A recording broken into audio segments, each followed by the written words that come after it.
Hello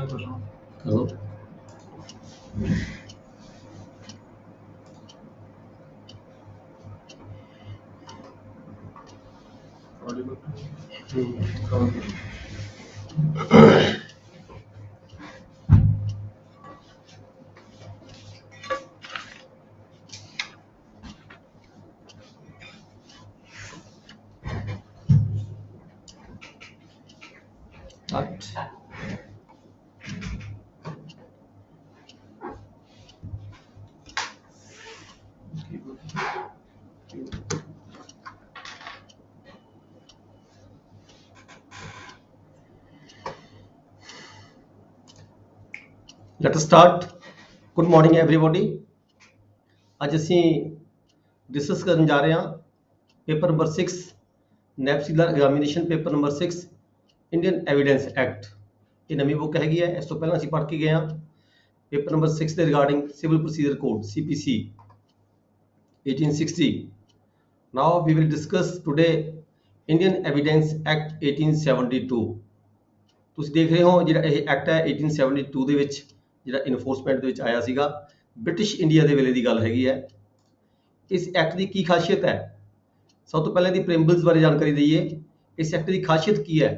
ਚਾਹੇ ਉਹ civil procedure code ਹੈ, ਚਾਹੇ ਉਹ IPC ਹੈ, ਇੰਡੀਅਨ ਪੀਨਲ ਕੋਡ ਹੈ, ਕ੍ਰਿਮੀਨਲ ਪ੍ਰੋਸੀਜਰ ਕੋਡ ਹੈ, ਚਾਹੇ ਕੋਈ ਵੀ ਜਿਹੜਾ ਸਟੇਟ ਐਕਟ ਹੈ, ਜਿਵੇਂ ਕਿ ਆਪਣੇ ਸਪੈਸ਼ਲ ਐਕਟ ਹੁੰਦੇ ਨੇ, ਲੈਂਡ ਰੈਵਨਿਊ ਐਕਟ ਹੈ, ਠੀਕ ਹੈ ਜੀ, ਟੈਨੈਂਸੀ ਐਕਟ ਹੈ, ਹੋਰ ਡਿਪਾਰਟਮੈਂਟਾਂ ਦੇ ਵੱਖਰੇ ਵੱਖਰੇ ਐਕਟ ਨੇ, ਕੋਆਪਰੇਟਿਵ ਡਿਪਾਰਟਮੈਂਟ ਦਾ ਐਕਟ ਹੈ, ਵੱਖਰੇ ਵੱਖਰੇ ਜਿੰਨੇ ਵੀ ਐਕਟ ਹੈਗੇ ਹੈ। ਪਰ ਇਹ ਇੱਕ ਐਸਾ ਐਕਟ ਹੈਗਾ ਇੰਡੀਅਨ ਐਵੀਡੈਂਸ ਐਕਟ, ਜਿਹੜਾ ਸਾਰੇ ਹੀ ਐਕਟਾਂ ਦੇ ਉੱਪਰ ਲਾਗੂ ਹੁੰਦਾ ਹੈ। ਕਿਸੇ ਵੀ ਐਕਟ ਨੂੰ ਪ੍ਰੂਵ ਕਰਨ ਦੇ ਲਈ, ਕਿਸੇ ਵੀ ਫੈਕਟ ਨੂੰ ਪ੍ਰੂਵ ਕਰਨ ਦੇ ਲਈ, ਕਿਸੇ ਵੀ ਸ਼ਹਾਦਤ ਨੂੰ ਕੋਈ ਵੀ ਗਵਾਹੀ ਦੇਣ ਦੇ ਲਈ, ਚਾਹੇ ਉਹ ਕ੍ਰਿਮੀਨਲ ਐਕਟ ਦੇ ਵਿੱਚ ਦਿੱਤੀ ਜਾ ਰਹੀ ਹੋਵੇ, ਕੋਈ ਕ੍ਰਿਮੀਨਲ ਕੇਸ ਚੱਲ ਰਿਹਾ ਹੋਵੇ, ਚਾਹੇ ਕੋਈ ਸਿਵਲ ਦਾ ਕੇਸ ਚੱਲ ਰਿਹਾ ਹੋਵੇ ਕੋਰਟ ਦੇ ਵਿੱਚ, ਤਾਂ ਜਿਹੜੀ ਗਵਾਹੀ ਦਿੱਤੀ ਜਾਂਦੀ ਹੈ ਉਹ ਇਸ ਐਕਟ ਦੇ ਤਹਿਤ ਦਿੱਤੀ ਜਾਂਦੀ ਹੈ। ਇਸ ਕਰਕੇ this is a common act used for every section, for every act. ਕੋਈ ਵੀ ਐਕਟ ਹੈਗਾ ਕਿਸੇ ਵੀ ਕੇਸ ਦੇ ਦੌਰਾਨ, ਚਾਹੇ ਕੋਈ ਡਿਪਾਰਟਮੈਂਟ ਹੈ, ਸਪੈਸ਼ਲ ਡਿਪਾਰਟਮੈਂਟ ਹੈ, ਇੰਡੀਆ ਲੈਵਲ ਦਾ ਕੋਈ ਐਕਟ ਹੈਗਾ, ਕਿਸੇ ਵੀ ਐਕਟ ਨੂੰ ਲਾਗੂ ਕਰਨ ਦੀ ਖਾਤਰ, ਕੋਈ ਵੀ ਕੇਸ ਸਿਵਲ ਦਾ ਹੋਵੇ ਚਾਹੇ ਕ੍ਰਿਮੀਨਲ ਨੇਚਰ ਦਾ ਹੋਵੇ, ਜਦੋਂ ਕੋਈ ਦੀਵਾਨੀ ਜਾਂ ਫੌਜਦਾਰੀ ਅਦਾਲਤ ਵਿੱਚ ਚੱਲਦੇ ਨੇ ਤਾਂ ਜਿਹੜੀਆਂ ਗਵਾਹੀਆਂ ਹੁੰਦੀਆਂ ਨੇ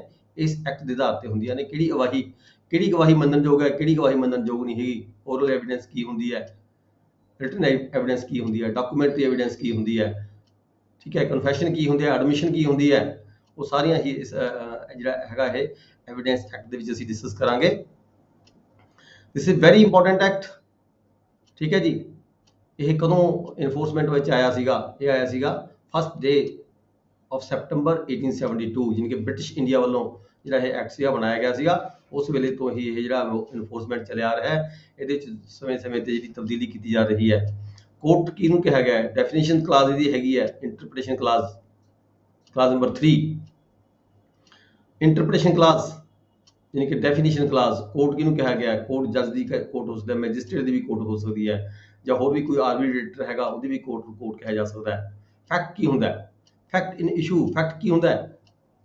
ਫੈਕਟ ਕਿਸੇ ਨੇ ਕਿਸੇ ਦਾ ਮਰਡਰ ਕੀਤਾ, ਮਰਡਰ ਕਰਨ ਤੋਂ ਪਹਿਲਾਂ ਉਸ ਵਿਅਕਤੀ ਨੇ ਕੀ ਬੋਲਿਆ, ਦਿਸ ਇਜ਼ ਆਲਸੋ ਏ ਫੈਕਟ। ਉਸ ਰੀਸੈਂਟਲੀ ਉਸ ਤੋਂ ਪਹਿਲਾਂ ਕੀ ਵਾਪਰਿਆ, ਕੀ ਘਟਨਾ ਹੋਈ, ਦਿਸ ਇਜ਼ ਆਲਸੋ ਏ ਫੈਕਟ। ਆਪਾਂ ਜਿਵੇਂ ਕਹਿ ਦਿੰਦੇ ਆ ਵੀ ਯਾਰ ਅਸਲੀ ਗੱਲ ਦੱਸੋ ਕੀ ਹੈ, ਅਸਲ ਕਹਾਣੀ ਕੀ ਹੈ, ਇਹ ਕਿਉਂ ਹੋਇਆ। ਜੋ ਅਸਲੀ ਗੱਲ ਹੁੰਦੀ ਹੈ, ਜੋ ਉਸ ਕੋਈ ਮਿਸਹੈਪਨਿੰਗ ਹੁੰਦੀ ਹੈ, ਠੀਕ ਹੈ, ਉਸ ਤੋਂ ਪਹਿਲਾਂ ਕੋਈ ਜੋ ਘਟਨਾ ਵਾਪਰਦੀ ਹੈ, ਅਸਲ ਗੱਲ ਜਿਸ ਦੇ ਆਧਾਰ ਤੇ ਉਹ ਘਟਨਾ ਵਾਪਰੀ, ਉਸ ਨੂੰ ਅਸੀਂ ਫੈਕਟ ਇਨ ਇਸ਼ੂ ਕਹਿ ਦੇਣਾ ਵੀ ਇਹ ਅਸਲ 'ਚ ਫੈਕਟ ਇਹ ਸੀਗਾ, ਕਾਰਨ ਇਹ ਸੀ, ਰੀਜ਼ਨ ਇਹ ਸੀ ਕਿਉਂ ਇਹ ਘਟਨਾ ਹੋਈ, this is fact in issue. ਇੱਥੇ ਉਲਝਣ ਦੀ ਜ਼ਰੂਰਤ ਨਹੀਂ ਹੈ ਵੀ ਫੈਕਟ ਕੀ ਹੁੰਦਾ। ਫੈਕਟ ਦੇ ਸੰਬੰਧੀ ਜੇ ਤੁਹਾਡੇ ਕੋਲ ਕੋਈ ਕੁਐਸਚਨ ਫੈਕਟ ਦੇ ਵਿੱਚ ਤੇ ਆ ਜਾਂਦਾ ਤਾਂ ਇਹ ਜਿਹੜੀ ਸੈਕਸ਼ਨ 3 ਹੈਗੀ ਹੈ, ਸੈਕਸ਼ਨ 3 ਦੀ ਹੈਗੀ ਹੈ, ਇਹ 3 ਦੇ ਵਿੱਚ ਇਹ ਲਿਖਿਆ ਗਿਆ fact. Fact means and includes anything, state of things, relation of things, ਕਿਸੇ ਚੀਜ਼ ਦਾ ਕਿਸੇ ਨਾਲ ਕੀ ਰਿਲੇਸ਼ਨ ਹੈ, ਕਿਸੇ ਦਾ ਕੀ ਸੰਬੰਧ ਹੈ, ਇਹ ਸਾਰੇ ਫੈਕਟ ਕਹਾਂਦੇ ਹੈਗੇ ਆ। ਰੈਲੀਵੈਂਟ ਕੀ ਹੈ? ਰੈਲੀਵੈਂਟ ਆਪਾਂ ਨੂੰ ਪਤਾ ਹੈ, ਇਹਦਾ ਆਪਾਂ ਕਹਿ ਦਿੰਦੇ ਵੀ ਇਹਦੀ ਕੀ ਰੈਲੀਵੈਂਸੀ ਇਹਦੇ ਨਾਲ। ਕੋਈ ਵਰਕ, ਕੋਈ ਕੰਮ, ਕੋਈ ਗੱਲ ਜਦੋਂ ਕਿਸੇ ਨਾਲ ਸੰਬੰਧ ਰੱਖਦੀ ਹੈ, ਕਿਸੇ ਹੋਰ ਐਕਟ ਦੇ ਨਾਲ ਸੰਬੰਧ ਰੱਖਦੀ ਹੈ, ਕਿਸੇ ਨੇ ਚੋਰੀ ਕੀਤੀ, ਚੋਰੀ ਦੇ ਨਾਲ ਨਾਲ ਉਸਨੇ ਬੰਦੇ ਸੱਟਾਂ ਮਾਰ ਦਿੱਤੀਆਂ, ਸੱਟਾਂ ਮਾਰਨਾ ਵੀ ਇੱਕ ਰੈਲੀਵੈਂਟ ਫੈਕਟ ਹੈਗਾ। ਚੋਰੀ ਦੇ ਨਾਲ ਨਾਲ ਦੂਜੇ ਵਿਅਕਤੀ ਦੇ ਸੱਟ ਮਾਰ ਦਿੱਤੀ, ਨਿਕਲਣ ਦੀ ਖਾਤਰ ਚੋਰੀ ਕਰਕੇ ਬੰਦਾ ਆ ਗਿਆ ਮੂਹਰੇ ਵੀ ਨਹੀਂ ਤਾਂ ਮੈਨੂੰ ਇਹ ਮਾਰ ਦੇਗਾ, ਇਹ ਵੀ ਇਹਦੇ ਨਾਲ ਜੁੜਿਆ ਹੋਇਆ ਫੈਕਟ ਹੈਗਾ। ਰੈਲੀਵੈਂਟ ਫੈਕਟ ਇਹਨੂੰ ਕਹਿੰਦਾ ਜਦੋਂ ਇੱਕ ਕੋਈ ਐਕਸ਼ਨ ਦੂਜੇ ਐਕਸ਼ਨ ਦੇ ਨਾਲ ਜੁੜ ਜਾਂਦਾ ਹੈ, ਉਸ ਨੂੰ ਅਸੀਂ ਰੈਲੀਵੈਂਟ ਫੈਕਟ ਕਹਿ ਦਿੰਦੇ ਆ। ਫੈਕਟ ਇਨ ਇਸ਼ੂ, ਇਸ਼ੂ ਕੀ ਹੈ? ਇਸ਼ੂ ਹੈ ਮਤਲਬ ਮਰਡਰ ਹੋਇਆ, ਦਿਸ ਇਜ਼ ਇਸ਼ੂ। ਇਸ ਮਰਡਰ ਦਾ ਕੀ ਕਾਰਨ ਸੀਗੇ, ਕਿਹੜੇ ਕਿਹੜੇ ਇਹਦੇ ਨਾਲ ਜੁੜੇ ਹੋਏ ਸੰਬੰਧ ਹੈਗੇ ਆ, ਕਿਹੜੇ ਕਿਹੜੇ ਹੋਰ ਕੋਈ ਕਾਰਨ ਇਹਦੇ ਨਾਲ ਜੁੜੇ ਹੋਏ ਹੁੰਦੇ ਆ, ਉਹ they are all fact in issue. ਉਹ ਸਾਰੇ ਉਸ ਇਸ਼ੂ ਦੇ ਨਾਲ ਫੈਕਟਸ ਨੇ। ਉਹਦੇ ਕੋਲੇ ਉਦੋਂ ਕੀ ਸਾਧਨ ਸੀਗਾ, ਕੀ ਸੀ ਉਹਦੇ ਕੋਲ? ਰਿਵਾਲਵਰ ਸੀ, ਗਨ ਸੀ, ਤਲਵਾਰ ਸੀ, ਠੀਕ ਹੈ। ਇਹ ਸਾਰੇ ਫੈਕਟ ਉਸ ਇਸ਼ੂ ਦੇ ਨਾਲ ਰਿਲੇਟਡ ਹੁੰਦੇ ਆ। ਫਿਰ ਮਾਰਨ ਦਾ ਕਾਰਨ ਕੀ ਸੀਗਾ? ਕਿ ਉਸਨੇ ਕੋਈ ਜਿਸ ਬੰਦੇ ਨੂੰ ਵਿਅਕਤੀ ਨੂੰ ਮਾਰਿਆ, ਕਿ ਉਸ ਵਿਅਕਤੀ ਨੇ ਜਿਸ ਨੇ ਮਾਰਿਆ ਉਸ ਨੂੰ ਕੋਈ ਹੋਰ ਆਫੈਂਸ ਕਰਦੇ ਹੋਏ ਦੇਖਿਆ ਸੀਗਾ?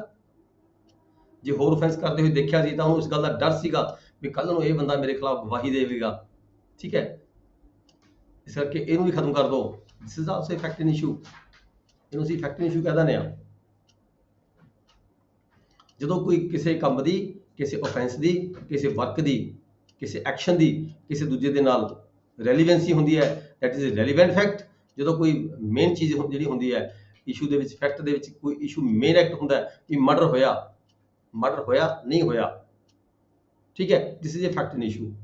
ਅੱਗੇ ਮਰਡਰ ਹੋਣ ਦੇ ਕੀ ਕਾਰਨ ਸੀਗੇ? ਕਿ ਉਹਦੀ ਮੈਲਫ ਇੰਟੈਂਸ਼ਨ ਸੀ, ਕਿ ਉਹਨੇ ਉਸ ਨੂੰ ਮਰਡਰ ਨਹੀਂ ਸੀ ਕਰਨਾ, ਅਦਰਵਾਈਜ਼ ਉਹਨੂੰ ਲੁੱਟਣਾ ਸੀਗਾ, ਅਚਾਨਕ ਮਰਡਰ ਹੋ ਗਿਆ। ਇਹ ਸਾਰੇ ਰੈਲੀਵੈਂਟ ਫੈਕਟ ਆ ਜਾਂਦੇ ਨੇ, ਠੀਕ ਹੈ। ਇੱਕ ਐਗਜ਼ਾਮਪਲ ਪੜ੍ਹ ਕੇ ਦੇਖੋ, ਤੁਹਾਨੂੰ ਸਮਝ ਆਏਗਾ। A is accused of murder B। ਜਿਹੜਾ A ਇੱਕ ਅਕਿਊਜ਼ਡ ਹੈ B ਦਾ ਮਰਡਰ ਕਰਨ ਦੀ ਖਾਤਰ, ਜਿਹਨੇ B ਦਾ ਮਰਡਰ ਕੀਤਾ ਹੈ। At his trial the following facts may be in issue. ਜਿਹੜਾ ਟ੍ਰਾਇਲ ਚੱਲਿਆ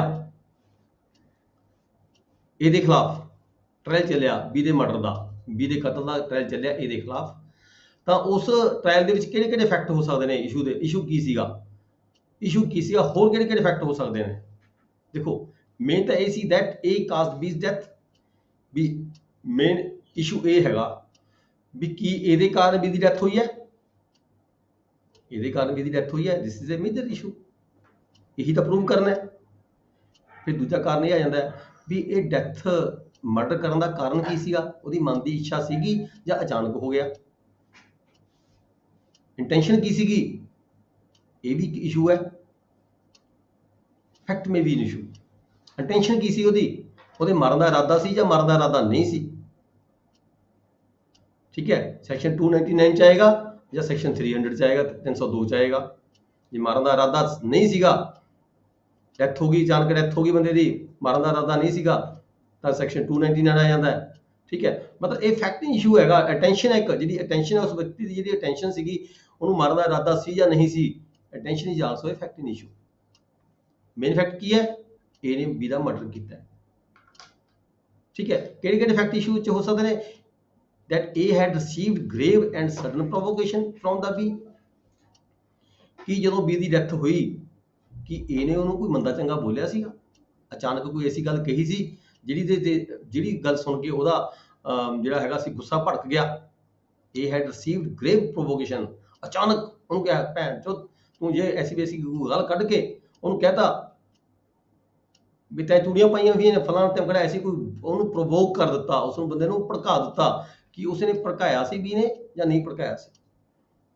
ਜੇ ਭੜਕਾਇਆ ਸੀ ਜਾਂ ਨਹੀਂ ਭੜਕਾਇਆ ਸੀ, this is also a fact in issue. ਇਹ ਵੀ ਕੋਸ ਜਿਹੜਾ ਇਸ਼ੂ ਹੈਗਾ, ਮਰਡਰ ਦਾ ਜਿਹੜਾ ਇਸ਼ੂ ਹੈ, ਟ੍ਰਾਇਲ ਹੈਗਾ, ਉਹਦੇ ਵਿੱਚ ਐਸਾ ਵੀ ਇੱਕ ਫੈਕਟ ਇਹ ਹੈਗਾ, ਹੋ ਸਕਦਾ ਹੈ, ਠੀਕ ਹੈ। That A at the time of doing this act which caused B's death. ਜਦੋਂ A ਨੇ B ਦੀ ਮਰਡਰ ਕੀਤਾ, ਉਸ ਸਮੇਂ was by the reason of unsoundness of mind. ਕਿ ਇਹ ਵੀ ਇੱਕ ਫੈਕਟ ਇਸ਼ੂ ਹੋ ਸਕਦਾ ਹੈ ਕਿ ਜਦੋਂ A ਨੇ B ਦਾ ਮਰਡਰ ਕੀਤਾ, ਕਿ ਉਹਨੂੰ ਦਿਮਾਗੀ ਤੌਰ ਤੇ ਸੰਤੁਲਨ ਉਹਦਾ ਠੀਕ ਸੀ ਜਾਂ ਨਹੀਂ ਸੀ। ਜਦੋਂ ਦਿਮਾਗੀ ਤੌਰ ਤੇ ਸੰਤੁਲਨ ਨਹੀਂ ਸੀਗੀ ਤਾਂ ਦੇਖੋ ਹੋਰ ਸੈਕਸ਼ਨ ਲੱਗੇਗੀ, ਜੇ ਦਿਮਾਗੀ ਤੌਰ ਤੇ ਸੰਤੁਲਨ ਸੀਗਾ ਤਾਂ ਹੋਰ ਸੈਕਸ਼ਨ ਲੱਗੇਗੀ। This is also a fact in issue.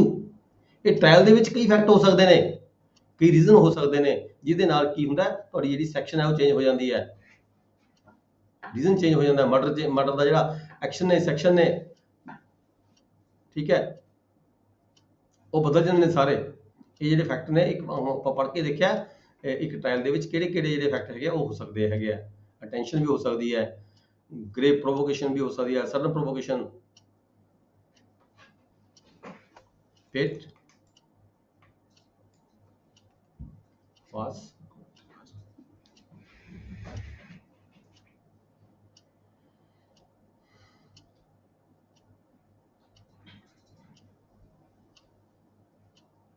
wait for some time। मेरी बात सुन रही है जी? हाँ ओके।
उधर की साउंड इधर नहीं उनकी साउंड इधर नहीं आती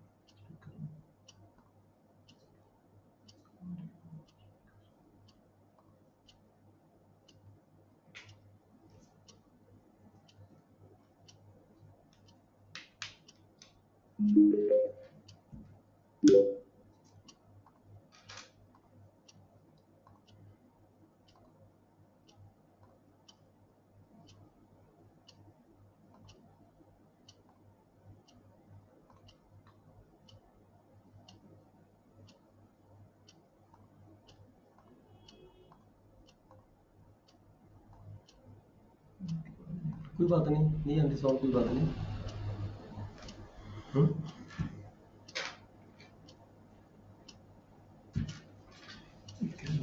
बात हो गई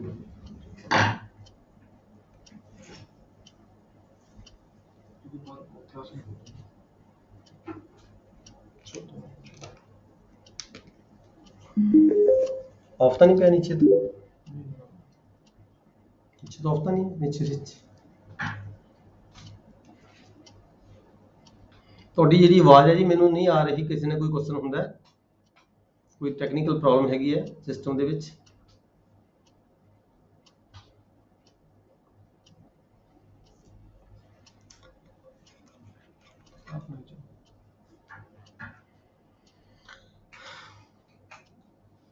let's continue. Document the definition ਦਿੱਤੀ ਗਈ ਹੈ ਇਸੇ ਕਲਾਸ ਦੇ ਵਿੱਚ। ਡਾਕੂਮੈਂਟ ਕੀ ਹੁੰਦਾ ਹੈ? ਡਾਕੂਮੈਂਟ ਕੋਈ ਜ਼ਰੂਰੀ ਨਹੀਂ ਹੈਗਾ ਵੀ ਕੋਈ ਪੇਪਰ ਦੇ ਉੱਪਰ ਲਿਖਿਆ ਹੋਇਆ ਕੋਈ ਪੇਪਰ ਹੋਵੇ, ਰਿਟਨ ਡਾਕੂਮੈਂਟ ਨਹੀਂ ਹੋਵੇ, ਕੋਈ ਜ਼ਰੂਰੀ ਨਹੀਂ ਹੈਗਾ। ਡਾਕੂਮੈਂਟ ਮੀਨਸ ਐਨੀ ਮੈਟਰ ਐਕਸਪ੍ਰੈਸਡ ਔਰ ਡਿਸਕ੍ਰਾਈਬਡ ਅਪॉन ਐਨੀ ਸਬਸਟੈਂਸ। ਕਿਸੇ ਵੀ ਸਬਸਟੈਂਸ ਦੇ ਉੱਪਰ, ਕਿਸੇ ਪਲੇਟ ਦੇ ਉੱਪਰ, ਕਿਸੇ ਗੱਤੇ ਦੇ ਉੱਪਰ, ਕਿਸੇ ਪੱਥਰ ਦੇ ਉੱਪਰ, ਠੀਕ ਹੈ ਵੀ, ਕਿਸੇ ਮੂਰਤੀ ਦੇ ਉੱਪਰ ਕੋਈ ਜਿਹੜੀ ਕੁਛ ਵਰਡਿੰਗ ਲਿਖੀ ਹੋਈ ਹੁੰਦੀ ਹੈ, ਲੈਟਰਸ, ਫਿਗਰਸ ਜਾਂ ਮਾਰਕਸ ਕੋਈ ਹੋਏ ਜਿਹੜੇ ਹੁੰਦੇ ਆ, ਉਹਨੂੰ ਅਸੀਂ ਡਾਕੂਮੈਂਟ ਕਹਿ ਸਕਦੇ ਹਾਂ। ਕੋਈ ਜ਼ਰੂਰੀ ਨਹੀਂ ਹੈ ਵੀ ਪੇਪਰ ਦੇ ਉੱਪਰ ਹੀ ਕੋਈ ਡਾਕੂਮੈਂਟ ਬਣਾਇਆ ਗਿਆ ਹੋਵੇ, ਕੋਈ ਐਗਰੀਮੈਂਟ ਲਿਖਿਆ ਹੋਵੇ, ਉਸ ਨੂੰ ਹੀ ਡਾਕੂਮੈਂਟ ਕਹਿ ਸਕਦੇ ਹਾਂ। ਕੋਈ ਰਜਿਸਟਰੀ ਹੈ, ਉਸ ਨੂੰ ਹੀ ਡਾਕੂਮੈਂਟ ਕਹਿ ਸਕਦੇ ਹਾਂ। ਕਿਸੇ ਵੀ ਜਗ੍ਹਾ ਦੇ, ਕਿਸੇ ਵੀ ਸਥਾਨ ਦੇ ਉੱਪਰ, ਕਿਸੇ ਵੀ ਕੋਈ ਫਿਗਰਾਂ ਦੇ ਨਾਲ ਦਿਖਾਇਆ ਗਿਆ ਹੋਵੇ, ਠੀਕ ਹੈ, ਕੋਈ ਮਾਰਕ ਕੀਤਾ ਗਿਆ ਹੋਵੇ, ਉਹ ਵੀ ਡਾਕੂਮੈਂਟ ਹੁੰਦਾ ਹੈ। ਇਹ writing is a document, words printed, lithographed or photographed are documents. A map or plan is document. कोई मैप है, कोई नक्शा है, that is also document. कोई साडी चैप्टर किहड़ा सी? Indian Evidence Act, Chapter 1. जी बोलो चैप्टर किहड़ा? Indian Evidence Act 1872, Chapter 1.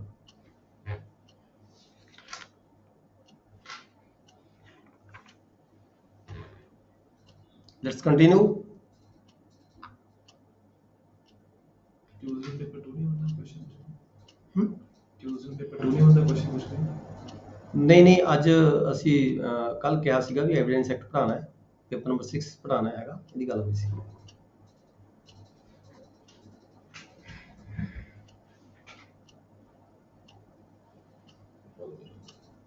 Hello, हाँ जी, है जी। पेपर नंबर 6 हैगा जी, इंडियन एविडेंस एक्ट। नहीं कल तुसी क्लास लगाई नहीं कल? नहीं कल जी क्लास लगी सी, कल पेपर च अनाउंस किया सी सवेरे पेपर नंबर 6 पढ़ांगे है।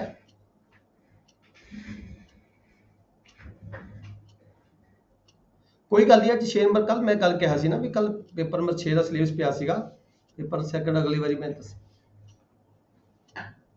सैकंड पेपर ਦੇ कल मैथ रहिंदा हैगा, वो मैं एक दिन च करवावांगा ते जिहड़ा हैगा मसात सारी हो चुकी है। हाँ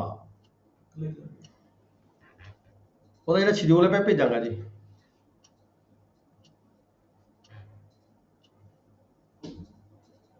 let's continue. Not proved, not proved की ਹੁੰਦਾ है? कोई डॉक्यूमेंट ਜਿਹੜਾ ਨਾ ਤਾਂ ਪ੍ਰੂਵ ਹੋਇਆ ਹੋਵੇ ਔਰ ਨਾ ਹੀ ਡਿਸਪਰੂਵ, ਨਾ ਪ੍ਰੂਵ ਹੋਇਆ ਹੋਵੇ ਤੇ ਨਾ ਹੀ ਡਿਸਪਰੂਵ ਹੋਇਆ ਹੋਵੇ, तो ਉਸ ਨੂੰ ਅਸੀਂ ਕਹਿੰਦੇ ਹਾਂ ਵੀ ਨॉट ਪ੍ਰੂਵ।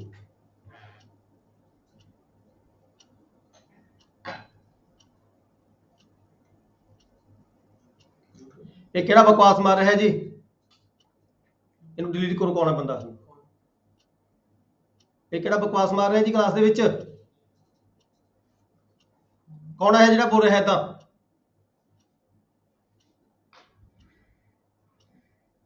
ਬੇਵਕੂਫ ਹੈ, ਇਹਨੂੰ ਅਕਲ ਨਹੀਂ ਹੈਗੀ, ਇੰਨੀ ਉਮਰ ਹੋ ਗਈ ਪੜ੍ਹਦਿਆਂ ਨੂੰ। ਕਿਹੜਾ ਹੈ ਨਲਾਇਕ, ਕਿਹੜਾ ਬੰਦਾ ਹੈਗਾ ਬੇਵਕੂਫ? ਇਹਨੂੰ ਕੱਢੋ ਕਲਾਸ ਦੇ ਵਿੱਚੋਂ।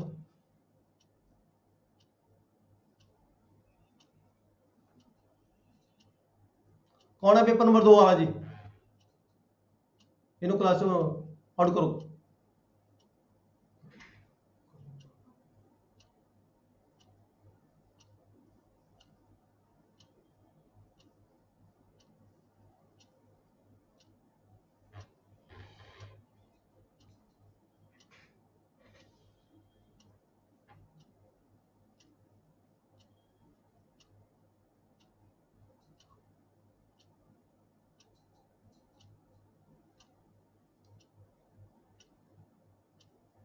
Let's start. मे प्रज्यूम, देखो एक वर्ड होता है मे प्रज्यूम, एक वर्ड होता है शैल प्रज्यूम। थोड़ी मेरी अज टैक्नीकल प्रॉब्लम है जी, मेरा जो स्टाफ है छुट्टी ते गया हुआ है, दोनों लड़के छुट्टी ते गए हुए है, इस करके जो मेरा मैनू जी आवाज़ हैगी है वो तुहाडी जी किसी होर सिस्टम के राही मैनू सुननी पै रही है, वो प्रॉपर जी तुहाडी आवाज़ मैनू नहीं आ रही, पर किसी होर सिस्टम राही मैं सुन रहा है, उसनूं अल्टरनेटिव वे कोई है अडॉप्ट किया गया है, थोड़ी दिक्कत पर हैगी है।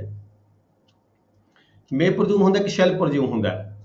मे प्रज्यूम जिथे होंदा उत्थे कोर्ट की मंशा होंदी है, उस गल नूं किसी नूं मन्ने जां ना मन्ने, उसनूं प्रज्यूम सच मन्ने जां ना मन्ने, पर जिथे गल आ जांदी शैल प्रज्यूम दी, शैल प्रज्यूम दे विच जिहड़ा लॉ हैगा प्रोवाइड करदा है भी कोर्ट नूं इह गल जिहड़ी हैगी है प्रज्यूम करनी हुंदी है कोर्ट ने। नैक्सट है कंक्लूसिव प्रूफ, जदों भी किसी फैक्ट नूं असीं प्रूव करना हुंदा है, जिहदे बेस ते भी सारा दा सारा जिहड़ा ट्रायल चल रहा हुंदा है, उसनूं जदों प्रूव करना हुंदा है तां ओह कंक्लूसिव प्रूफ हुंदा है। When one fact is declared by this act to be conclusive proof of the another, एक दे नाल दूजा जोड़िया है हुंदा है। जिवें एक बंदे ने किसी दा मर्डर कीता, मर्डर दे नाल की कारण सीगा, ਉਹਦੇ ਤੇ ਕੋਲੇ ਕੋਈ ਵੈਲਿਊਏਬਲ ਥਿੰਗਸ ਸੀਗੀਆਂ, ਉਹਦੇ ਤੋਂ ਉਹ ਚੋਰੀ ਉਹਦੇ ਤੋਂ ਖੋਹਣੀਆਂ ਸੀਗੀਆਂ, ਉਹ ਖੋਹਣ ਦੀ ਖਾਤਰ ਜਿਹੜਾ ਹੈਗਾ ਮਰਡਰ ਕੀਤਾ ਉਹਦਾ, ਤੇ ਜਿਹੜਾ ਹੈਗਾ ਉਹ ਜਿਹੜੀਆਂ ਉਹਦੇ ਕੋਲ ਵੈਲਿਊਏਬਲ ਥਿੰਗਸ ਸੀਗੀਆਂ ਕਿ ਉਹਦੇ ਤੋਂ ਖੋਹੀਆਂ ਗਈਆਂ, ਦਿਸ ਇਜ਼ ਆਲਸੋ ਇ ਕਨਕਲੂਸਿਵ ਪ੍ਰੂਫ, ਉਹਨੂੰ ਵੀ ਪ੍ਰੂਵ ਕਰਨਾ ਪਏਗਾ ਕੋਰਟ ਦੇ ਵਿੱਚ। नेक्स्ट है chapter number 2, evidence may be given of the facts in issue and relevant facts. जी एविडेंस हैगी है, ये सारे ही फैक्ट जी देनी पैंदी है कोर्ट दे विच, चाहे फैक्ट इन इशू हो चाहे रेलिवेंट फैक्ट हो। फैक्ट इन इशू की होंदा है, मेन जो फैक्ट होंदा है असल गल की हुई है, ਉਹਦੇ ਨਾਲ जुड़मे हुए ਕਿਹੜੇ वर्ड हैगे है, रेलिवेंट ਕਿਹੜੇ वर्ड हैगे, रेलिवेंट ਕਿਹੜੇ एक्शन एक्ट हैगे, फैक्ट ਕਿਹੜੇ रेलिवेंट हैगे। चोरी की, मर्डर होया, ठीक है, नाल एक्सटॉर्शन हुई, ਇਹ ਰੈਲੀਵੈਂਟ ਫੈਕਟ ਹੋ ਜਾਂਦੇ ਨੇ ਕਿ ਉਹਦੇ ਨਾਲ ਜਿਹੜੇ ਜੁੜੇ ਹੋਏ ਹੁੰਦੇ ਆ। ਇੱਕ ਐਗਜ਼ਾਮਪਲ ਪੜੋ। A is tried for the murder of B. B beating him with a club. ਇਹਦੇ ਉੱਪਰ ਮਰਡਰ ਦਾ ਟ੍ਰਾਇਲ ਚੱਲ ਰਿਹਾ ਹੈਗਾ, ਮਰਡਰ ਹੋਇਆ B the by beating him with the club with the intention of causing his death. Tension ਕੀ ਸੀਗੀ? ਉਹਨੂੰ ਮਾਰਨ ਦੀ ਇਰਾਦਾ ਸੀਗਾ। At A's trial the following facts are in issue.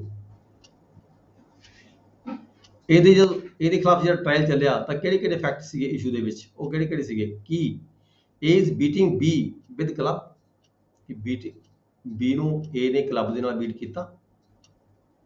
This is also a fact in issue.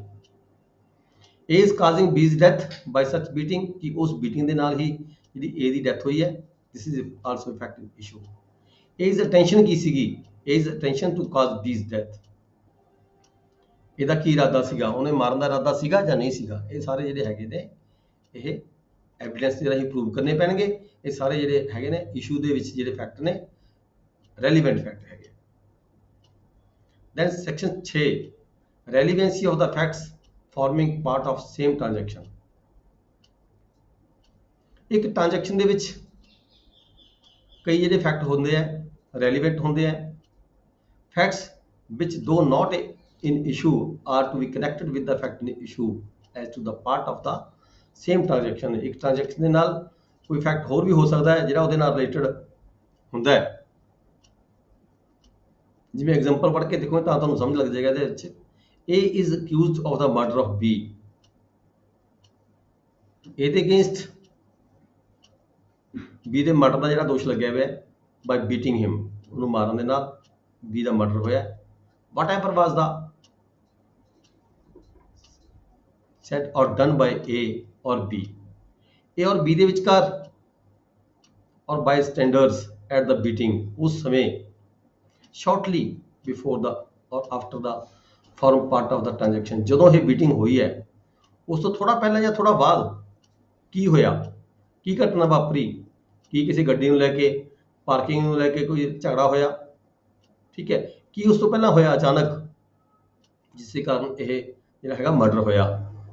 ਜੋ ਵੀ ਉਸ ਤੋਂ ਪਹਿਲਾਂ ਹੋਇਆ ਜਾਂ ਬਾਅਦ ਵਿੱਚ ਅਚਾਨਕ ਹੋਇਆ, this is also a relevant fact ਨੂੰ ਕਹਾਂਗੇ ਸੀ।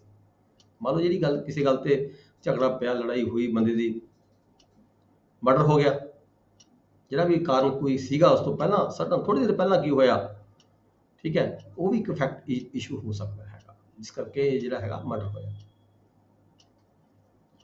ਸੈਕਸ਼ਨ 7 ਚ ਕੀ ਹੈ? ਫੈਕਟ ਵਿਚ ਆਰ ਦਾ ਓਕੇਜ਼ਨਸ ਕਾਜ਼ ਔਰ ਇਫੈਕਟ ਆਫ ਫੈਕਟ ਇਸ਼ੂ। ਉਸ ਮੌਕੇ ਦੇ ਉੱਪਰ ਫੈਕਟ ਵਿਚ ਆਰ ਦਾ ਓਕੇਜ਼ਨ ਕੀ ਵਾਪਰਿਆ, ਕਾਜ਼ ਔਰ effect fact in issue. Issue ਕੀ ਸੀ, ਮਾਮਲਾ ਕੀ ਸੀਗਾ? ਇਹ ਤੁਸੀਂ ਕੁਐਸਚਨ ਆਨਸਰ ਐਗਜ਼ਾਮਪਲ ਪੜ੍ਹ ਕੇ ਦੇਖੋ ਤਾਂ ਸਮਝ ਲੱਗੇਗਾ ਤੁਹਾਡੇ ਕੀ ਹੈਗਾ। ਕੁਐਸਚਨ ਕੀ ਹੈ? Weather A robbed B, Ki A ਨੇ B ਨੂੰ ਲੁੱਟਿਆ ਸੀਗਾ?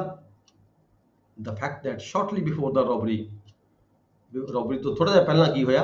B went to fair with money, B ਦੇ ਕੋਲੇ ਸੀਗਾ ਮਨੀ ਸੀਗੀ, ਠੀਕ ਹੈ, in his possession, and that he showed it, mentioned the fact that he had it to the third person, ਉਹਨੇ ਕਿਸੇ ਤੀਜੇ ਬੰਦੇ ਨੂੰ ਦਿਖਾਏ ਸੀ ਵੀ ਮੇਰੇ ਕੋਲ ਇਹ ਪੈਸੇ ਹੈਗੇ ਆ, ਠੀਕ ਹੈ। ਇਸ ਕਾਰਨ ਮੇ ਵੀ ਥਰਡ ਪਰਸਨ ਨੇ ਅੱਗੇ ਦੀ ਅੱਗੇ ਇਨਫੋਰਮੇਸ਼ਨ ਦੇ ਦਿੱਤੀ ਹੋਵੇ ਤੇ ਉਸਨੇ ਜਿਹੜਾ ਇਹ ਹੈਗਾ ਉਹਨੇ B ਨੂੰ ਰੌਬ ਕੀਤਾ ਹੋਵੇ, ਲੁੱਟਿਆ ਹੋਵੇ। ਇਹ ਜਿਹੜਾ ਉਸਨੇ ਕੀ ਥਰਡ ਪਰਸਨ ਨੂੰ ਇਹ ਪ੍ਰੋਪਰਟੀ ਜੋ ਮਨੀ ਸੀ ਉਹਦੇ ਕੋਲੇ ਦਿਖਾਈ, ਦਿਸ is also effect in issue. ਮੌਕਾ ਸੀਗਾ ਇਹੋ ਜਿਹਾ ਵੀ ਉਹਨੇ ਆਪਣੀ ਜਿਹੜੀ ਪ੍ਰੋਪਰਟੀ ਸੀ ਕਿਸੇ ਤੀਜੇ ਬੰਦੇ ਨੂੰ ਪਤਾ ਸੀਗਾ ਵੀ ਇਹਦੇ ਕੋਲ ਪੈਸੇ ਹੈਗੇ ਆ, ਪਤਾ ਸੀਗਾ, ਉਹਨੇ ਦਿਖਾਈ ਸੀਗੀ, ਜਿਹੜਾ ਦਿਖਾਈ ਸੀਗੀ ਉਸਨੇ ਪੈਸੇ ਪ੍ਰੋਪਰਟੀ ਪੇਮੈਂਟ ਦਿਖਾਈ ਸੀ ਵੀ ਮੇਰੇ ਕੋਲ ਪੇਮੈਂਟ ਇਹ ਹੈਗੀ ਹੈ ਥਰਡ ਪਰਸਨ ਨੂੰ, ਠੀਕ ਹੈ। ਇਹ ਇੱਕ ਆਲਸੋ ਇਹ ਹੈਗਾ, ਇਹ ਵੀ ਇੱਕ ਫੈਕਟ ਹੈਗਾ। ਸੈਕਸ਼ਨ 8 ਕੀ ਕਹਿੰਦੇ ਆ? Motive, preparation and previous or subsequent conduct. Motive, preparation and previous or subsequent conduct. Motive की है, इरादा की है, की तैयारी की गई है। सबसीक्वेंट कंडक्ट पहला की उस तो बाद की होया। Conduct of any person an offence against whom is the subject of any proceeding। ਜਿਹੜੇ ਬੰਦੇ ਦੇ ਖਿਲਾਫ ਕੋਈ ਜਿਹੜਾ offence ਹੋਇਆ ਉਹਦਾ ਕੰਡਕਟ ਕੀ ਸੀਗਾ, ਕਿ ਉਸਨੇ ਪਹਿਲਾਂ ਕੁਝ ਬੋਲਿਆ ਜਾਂ ਉਸਨੇ ਕੋਈ ਗਾਲੀਆਂ ਦਿੱਤੀਆਂ ਜਾਂ ਉਹਨੂੰ ਪ੍ਰੋਵੋਕ ਕੀਤਾ। ਠੀਕ ਹੈ, ਇਹ ਵੀ ਇੱਕ ਰੈਲੀਵੈਂਟ ਫੈਕਟ ਹੁੰਦਾ ਹੈ, ਕੰਡਕਟ। एग्जाम्पल पढ़ोगे एक, A is tried for the murder of B। A ਦੇ ਅਗੇਂਸਟ B ਦੇ ਮਰਡਰ ਦਾ ਟ੍ਰਾਇਲ ਚੱਲ ਰਿਹਾ ਹੈ।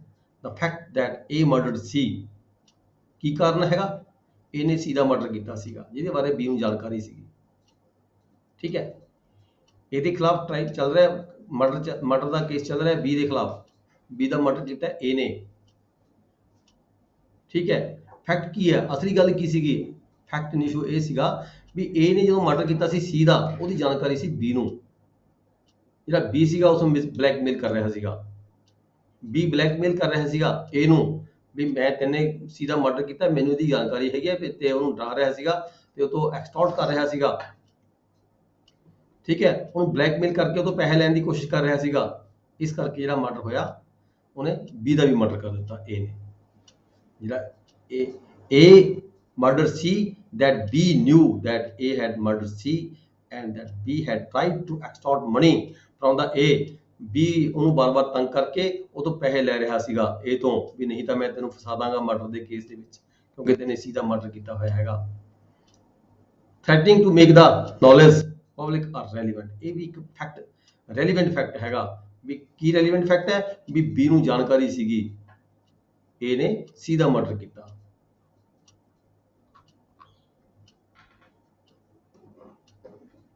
ਮੋਟਿਵ ਸੀਗਾ ਇੱਥੇ ਮਰਡਰ ਦਾ, ਜਿਹਦਾ ਮਰਡਰ ਹੋਇਆ ਉਹਦਾ ਮੋਟਿਵ ਸੀਗਾ, ਇਰਾਦਾ ਸੀਗਾ। ਕੀ ਇਰਾਦਾ ਸੀਗਾ, ਵੀ ਉਹਨੂੰ ਫਸਾਉਣ ਦਾ ਇਰਾਦਾ ਸੀਗਾ। ਦਿਸ is also effective issue. Section 9 ਹੈਗਾ ਫੈਕਟਸ ਨੈਸੈਸਰੀ ਟੂ ਐਕਸਪਲੇਨ ਔਰ ਇੰਟਰੋਡਿਊਸ ਰੈਲੀਵੈਂਟ ਫੈਕਟਸ।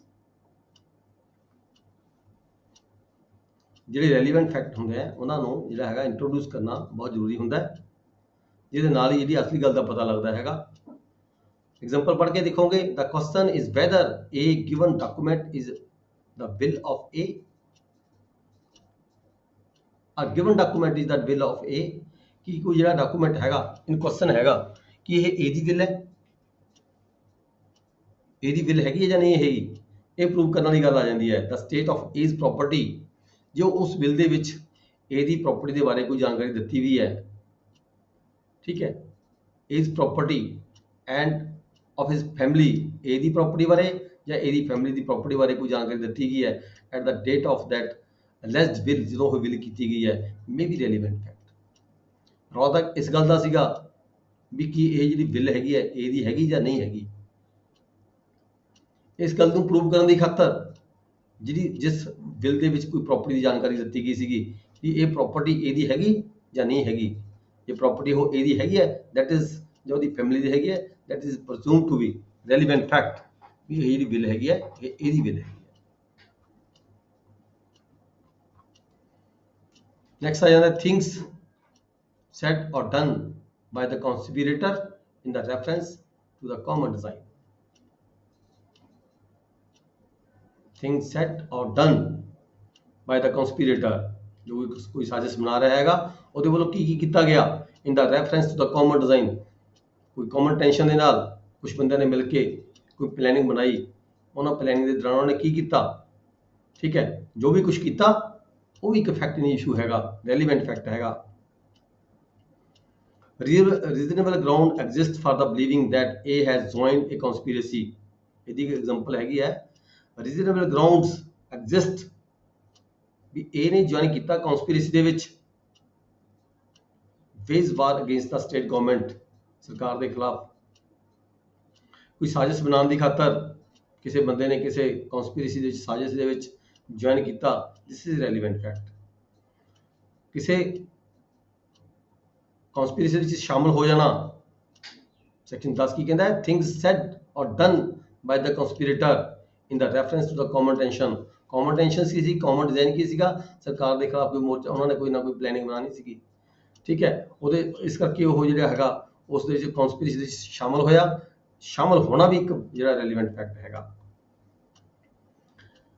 ਇਹ ਥੋੜਾ ਥੋੜਾ ਫਰਕ ਹੈਗਾ, ਸਾਰੇ ਮੇਨ ਤਾਂ ਗੱਲ ਇਹੀ ਹੈਗਾ, ਆਪਾਂ ਨੂੰ ਸਾਰਿਆਂ ਨੂੰ ਜਵਾਨੀ ਪਤਾ ਹੈਗਾ ਵੀ ਕਿਹੜੀ ਡਾਕੂਮੈਂਟ, ਕਿਹੜੀ ਗਵਾਹੀ ਕੋਰਟ ਦੇ ਵਿੱਚ ਮੰਨਣਯੋਗ ਹੁੰਦੀ ਹੈ ਜਾਂ ਨਹੀਂ ਮੰਨਣਯੋਗ ਹੁੰਦੀ। ਇਸ ਗੱਲ ਦੀ ਆਪਾਂ ਨੂੰ ਸਾਰਿਆਂ ਨੂੰ ਜਵਾਨੀ ਤੌਰ ਤੇ ਪ੍ਰੋਪਰ ਤਰੀਕੇ ਨਾਲ ਜਾਣਕਾਰੀ ਹੁੰਦੀ ਹੈ, ਪਰ ਇਹਦੇ ਵਿੱਚ ਥੋੜਾ ਥੋੜਾ ਟੈਕਨੀਕਲ ਤਰੀਕੇ ਨਾਲ ਦੱਸਿਆ ਗਿਆ ਹੈਗਾ ਵੀ ਕਿੱਥੇ ਕਿੱਥੇ ਕੀ ਕੀ ਜਿਹੜੀ ਗੱਲ ਹੈਗੀ ਹੈ ਪ੍ਰੂਵ ਕਰਨੀ ਹੁੰਦੀ ਹੈ, ਕਿਹੜੀ ਕਿਹੜੀ ਚੀਜ਼ ਰੈਲੀਵੈਂਟ ਇੱਕ ਦੂਜੇ ਦੇ ਨਾਲ ਹੁੰਦੀ ਹੈ। ਵੈਸੇ ਜਵਾਨੀ ਆਪਾਂ ਨੂੰ ਸਾਰਿਆਂ ਨੂੰ ਪਤਾ ਹੁੰਦਾ ਹੈ, ਮਰਡਰ ਕਿਸੇ ਬੰਦਾ ਹੋਇਆ ਕਿਉਂ ਹੋਇਆ, ਪੈਸੇ ਲੈਣੇ ਸੀਗੇ ਜਾਂ ਦੁਸ਼ਮਣੀ ਸੀਗੀ, ਜੇ ਦੁਸ਼ਮਣੀ ਸੀਗੀ ਤਾਂ ਕਿਉਂ ਸੀਗੀ, this is also relevant fact.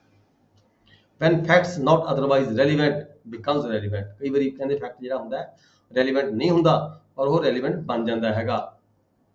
Example ਕੀ ਹੈ, if they are inconsistent with any fact in issue or relevant fact, example ਪੜ੍ਹ ਕੇ ਦੇਖੋ ਤਾਂ ਸਮਝ ਲੱਗੇਗਾ ਵੀ ਜਿਹੜੇ ਕਈ ਵਾਰੀ ਜਿਹੜੇ ਫੈਕਟ ਹੁੰਦੇ ਨੇ ਉਹ ਰੈਲੀਵੈਂਟ ਨਹੀਂ ਹੁੰਦੇ ਉਸ ਵਿਸ਼ੇ ਦੇ ਨਾਲ, ਪਰ ਉਹ ਰੈਲੀਵੈਂਟ ਬਣ ਜਾਂਦੇ ਨੇ।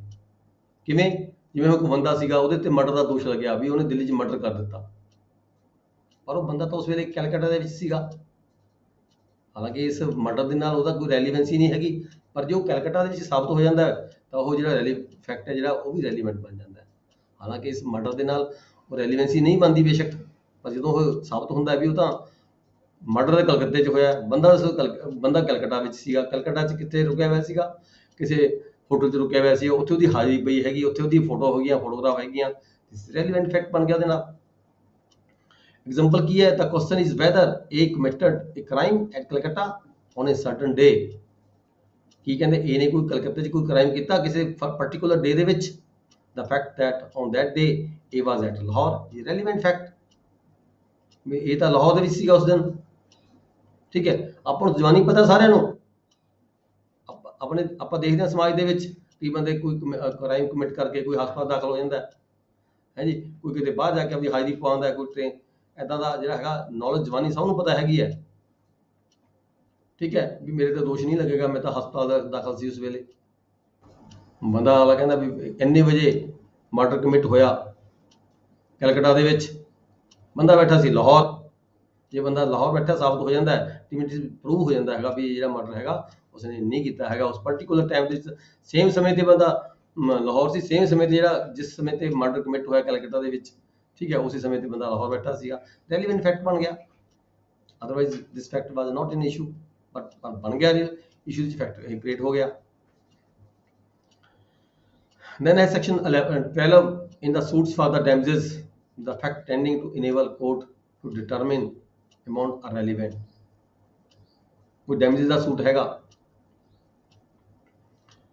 ਕੋਈ damages ਦਾ suit ਹੈ, fact tending to enable court to determine amount are relevant, ਜਿੱਥੇ ਕਿਤੇ ਉਸ ਕੇਸ ਦੇ ਵਿੱਚ ਜਾਂ ਕਿਸੇ ਹੋਰ ਕੇਸ ਦੇ ਵਿੱਚ ਕੋਈ ਵੈਲਿਊ ਡਿਟਰਮਿਨ ਕੀਤੀ ਗਈ ਹੋਵੇ ਕੋਰਟ ਵੱਲੋਂ ਵੈਲਿਊ ਡਿਟਰਮਿਨ ਕੀਤੀ ਗਈ ਹੋਵੇ।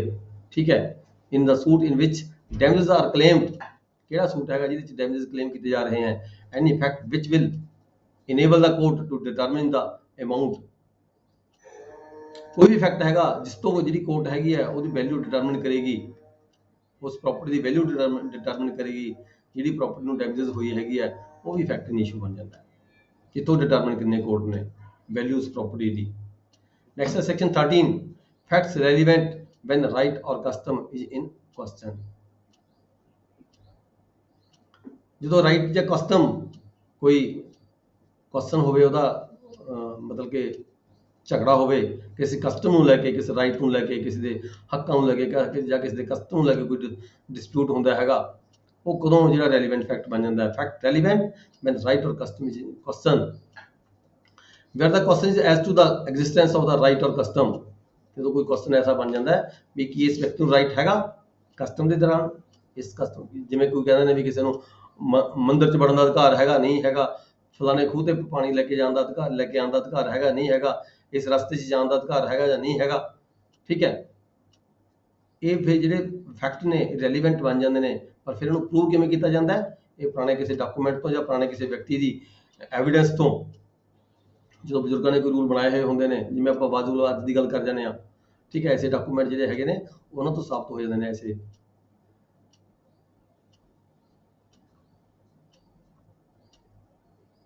Any transaction by which the right or custom in question was created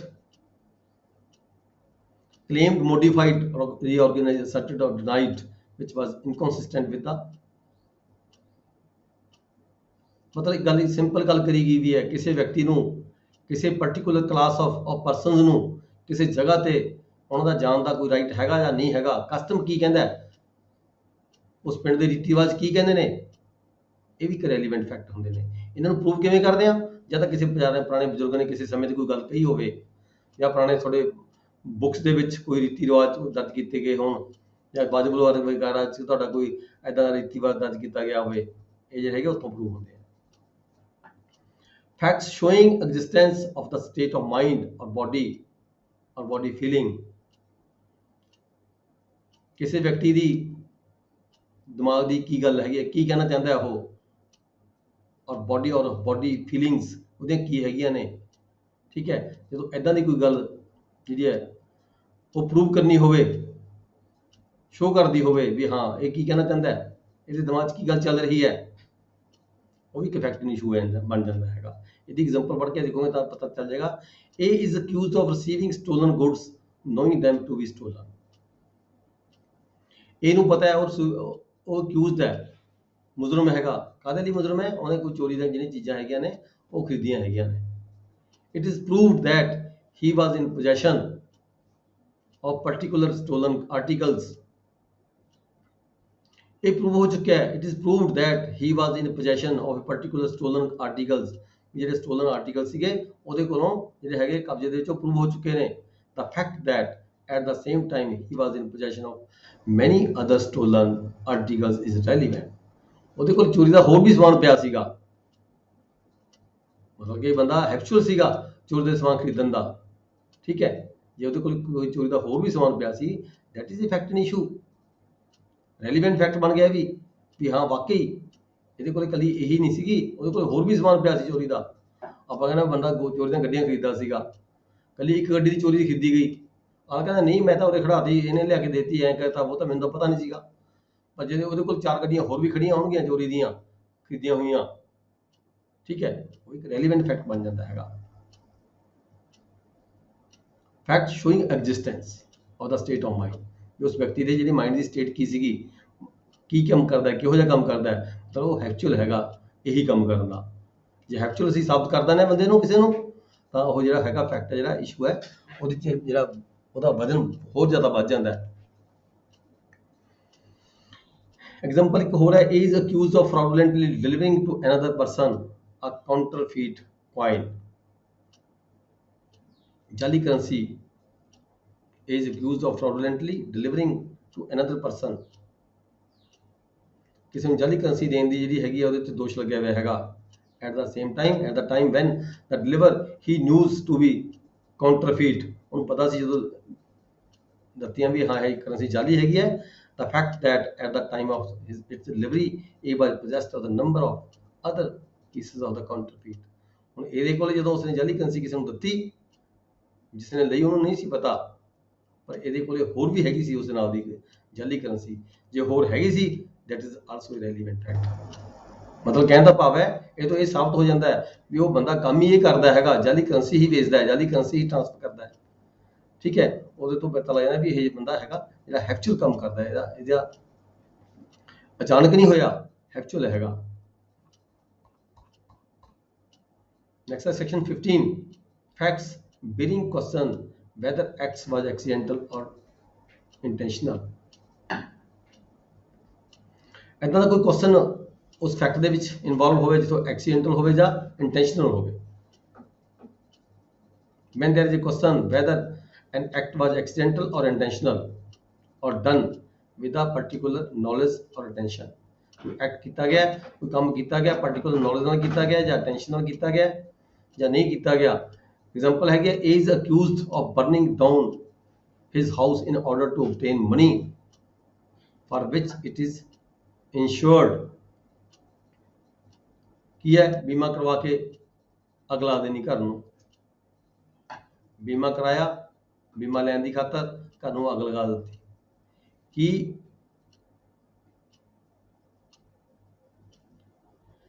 ਇਹ ਜਿਹੜਾ ਐਕਟ ਸੀਗਾ, ਅੱਗ ਲੱਗੀ ਅਚਾਨਕ ਲੱਗੀ ਜਾਂ ਜਾਣ ਕੇ ਲਗਾਈ ਗਈ, ਇਹ ਇਸ਼ੂ ਹੈਗਾ ਟ੍ਰਾਇਲ ਦੇ ਵਿੱਚ।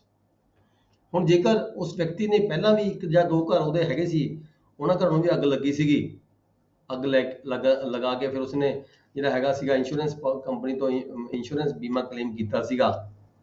ਠੀਕ ਹੈ, ਇੱਕ ਮੈਟਰ ਕਰਦੀ ਹੈ, ਰੈਲੀਵੈਂਟ ਫੈਕਟ ਹੈਗਾ।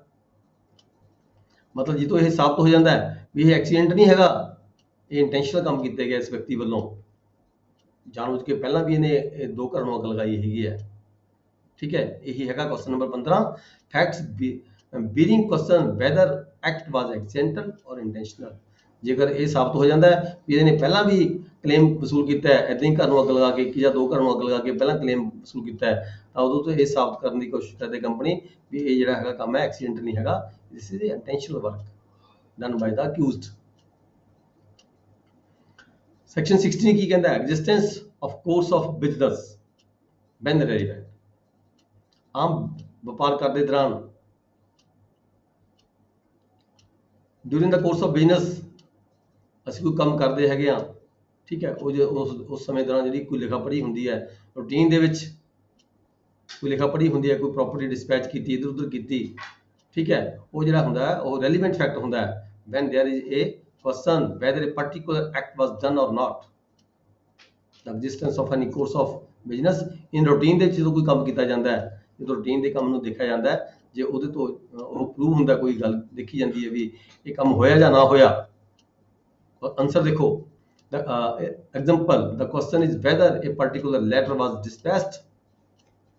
ਵੀ ਕਿ ਇਹ ਪਾਰਟਿਕੂਲਰ ਜਿਹੜਾ ਲੈਟਰ ਸੀ ਕੰਪਨੀ ਨੇ ਨੂੰ ਡਿਸਪੈਚ ਕੀਤਾ, ਕਿਸੇ ਵਿਅਕਤੀ ਨੇ ਦੂਜੇ ਵਿਅਕਤੀ ਨੂੰ ਡਿਸਪੈਚ ਕੀਤਾ ਜਾਂ ਨਹੀਂ ਕੀਤਾ।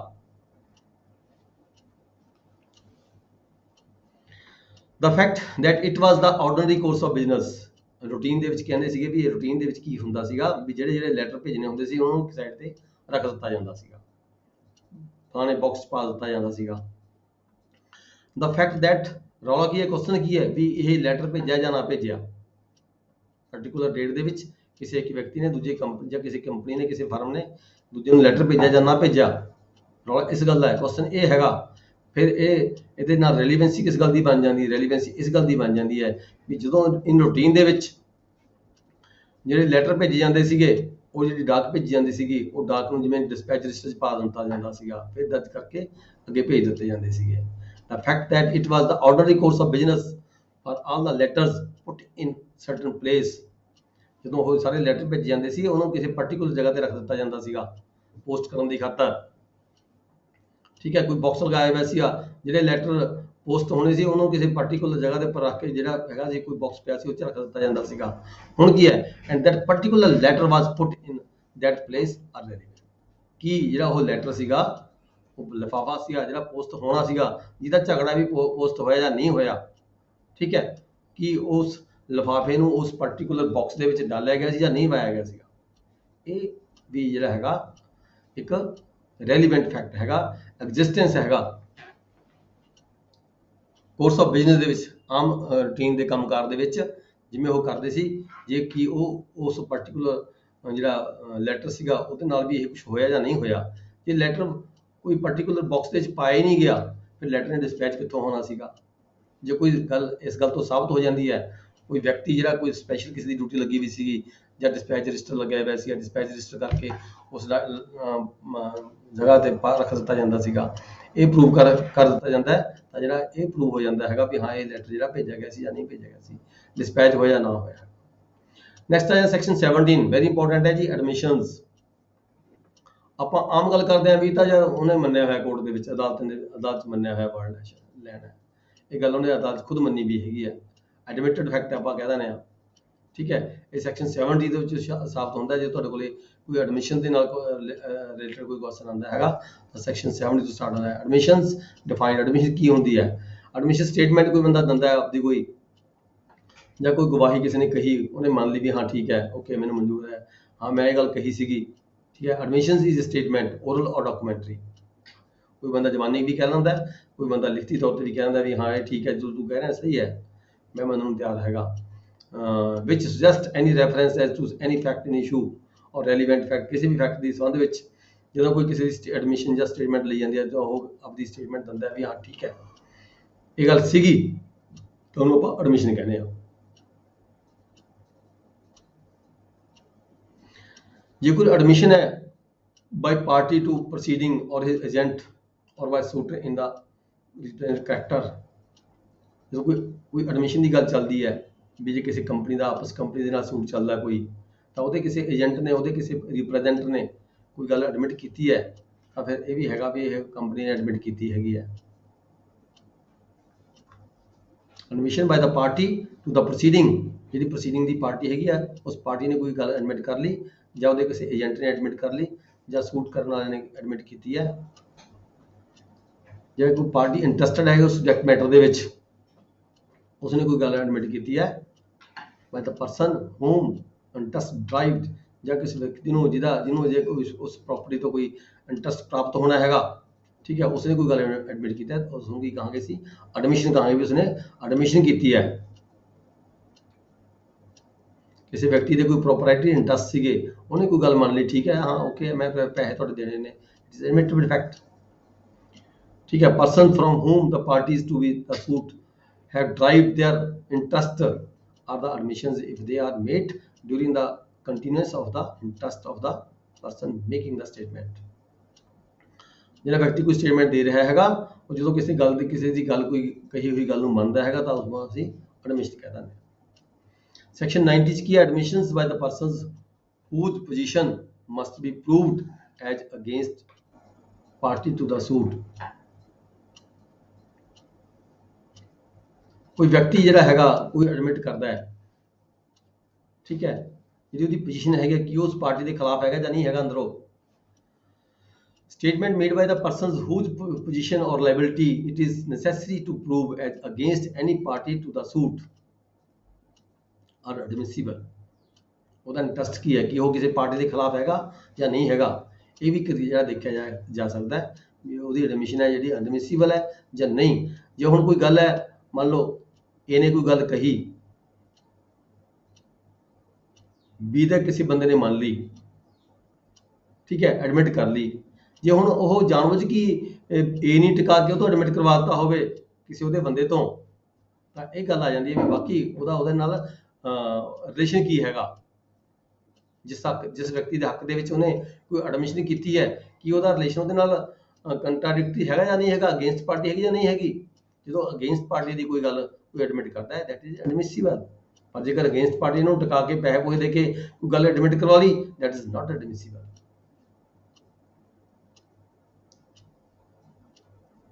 ਜਿਵੇਂ ਕਿ ਐਗਜ਼ਾਮਪਲ ਦਿੱਤੀ ਗਈ ਹੈ, A undertakes to collect rent from for B. ਇਹਨੂੰ ਕੀ ਕੀਤਾ ਗਿਆ ਸੀ,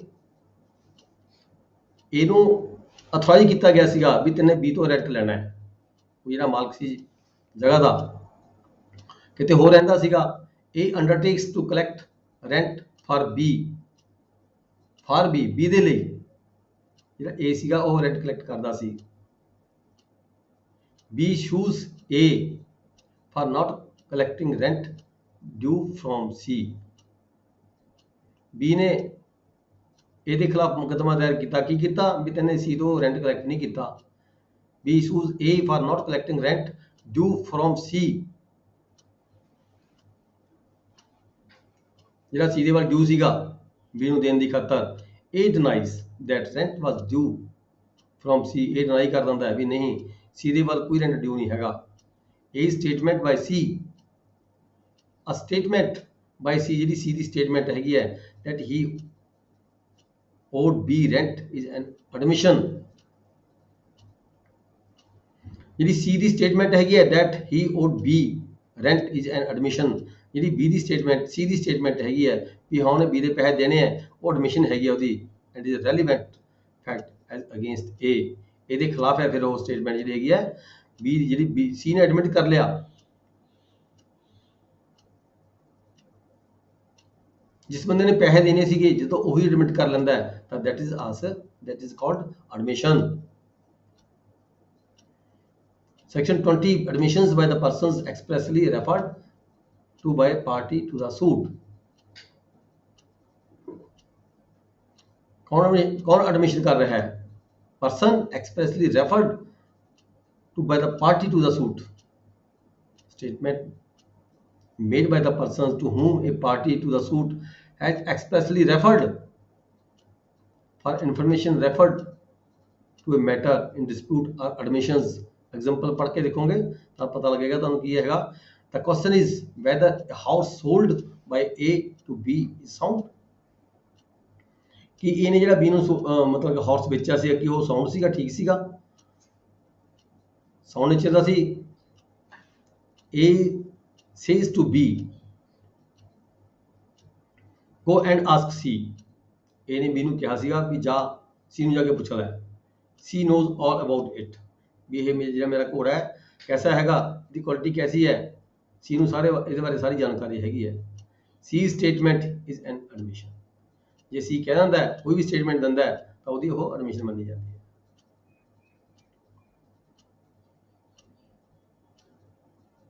ਜੇ C ਨਹੀਂ ਕਹਤਾ ਵੀ ਨਹੀਂ, ਉਹ ਤਾਂ ਅਨਸਾਊਂਡ ਮਾਈਂਡ ਸੀਗਾ, ਦੈਟ ਇਜ਼ ਐਡਮਿਸ਼ਨ। ਕਿਉਂਕਿ ਇਹ ਨੇ ਕਿਹਾ B ਨੂੰ ਵੀ C ਨੂੰ ਸਾਰਾ ਪਤਾ ਹੈਗਾ, ਫਿਰ ਜੇ C ਕੁਝ ਕਹਿੰਦਾ ਹੈ ਤਾਂ ਉਹਦੀ ਐਡਮਿਸ਼ਨ ਹੈਗੀ ਆ।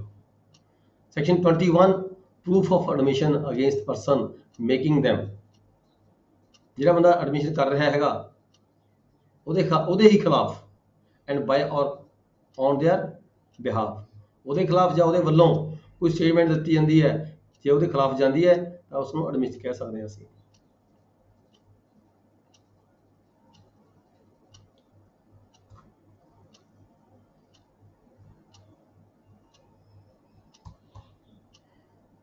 की है when oral admission or to contents of the document are relevant।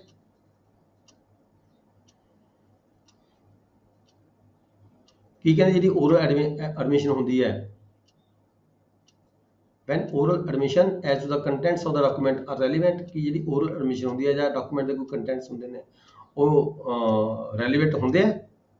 oral admission as to the contents of the document are not relevant unless and until the party proposing to prove them shows that he is entitled to give secondary evidence।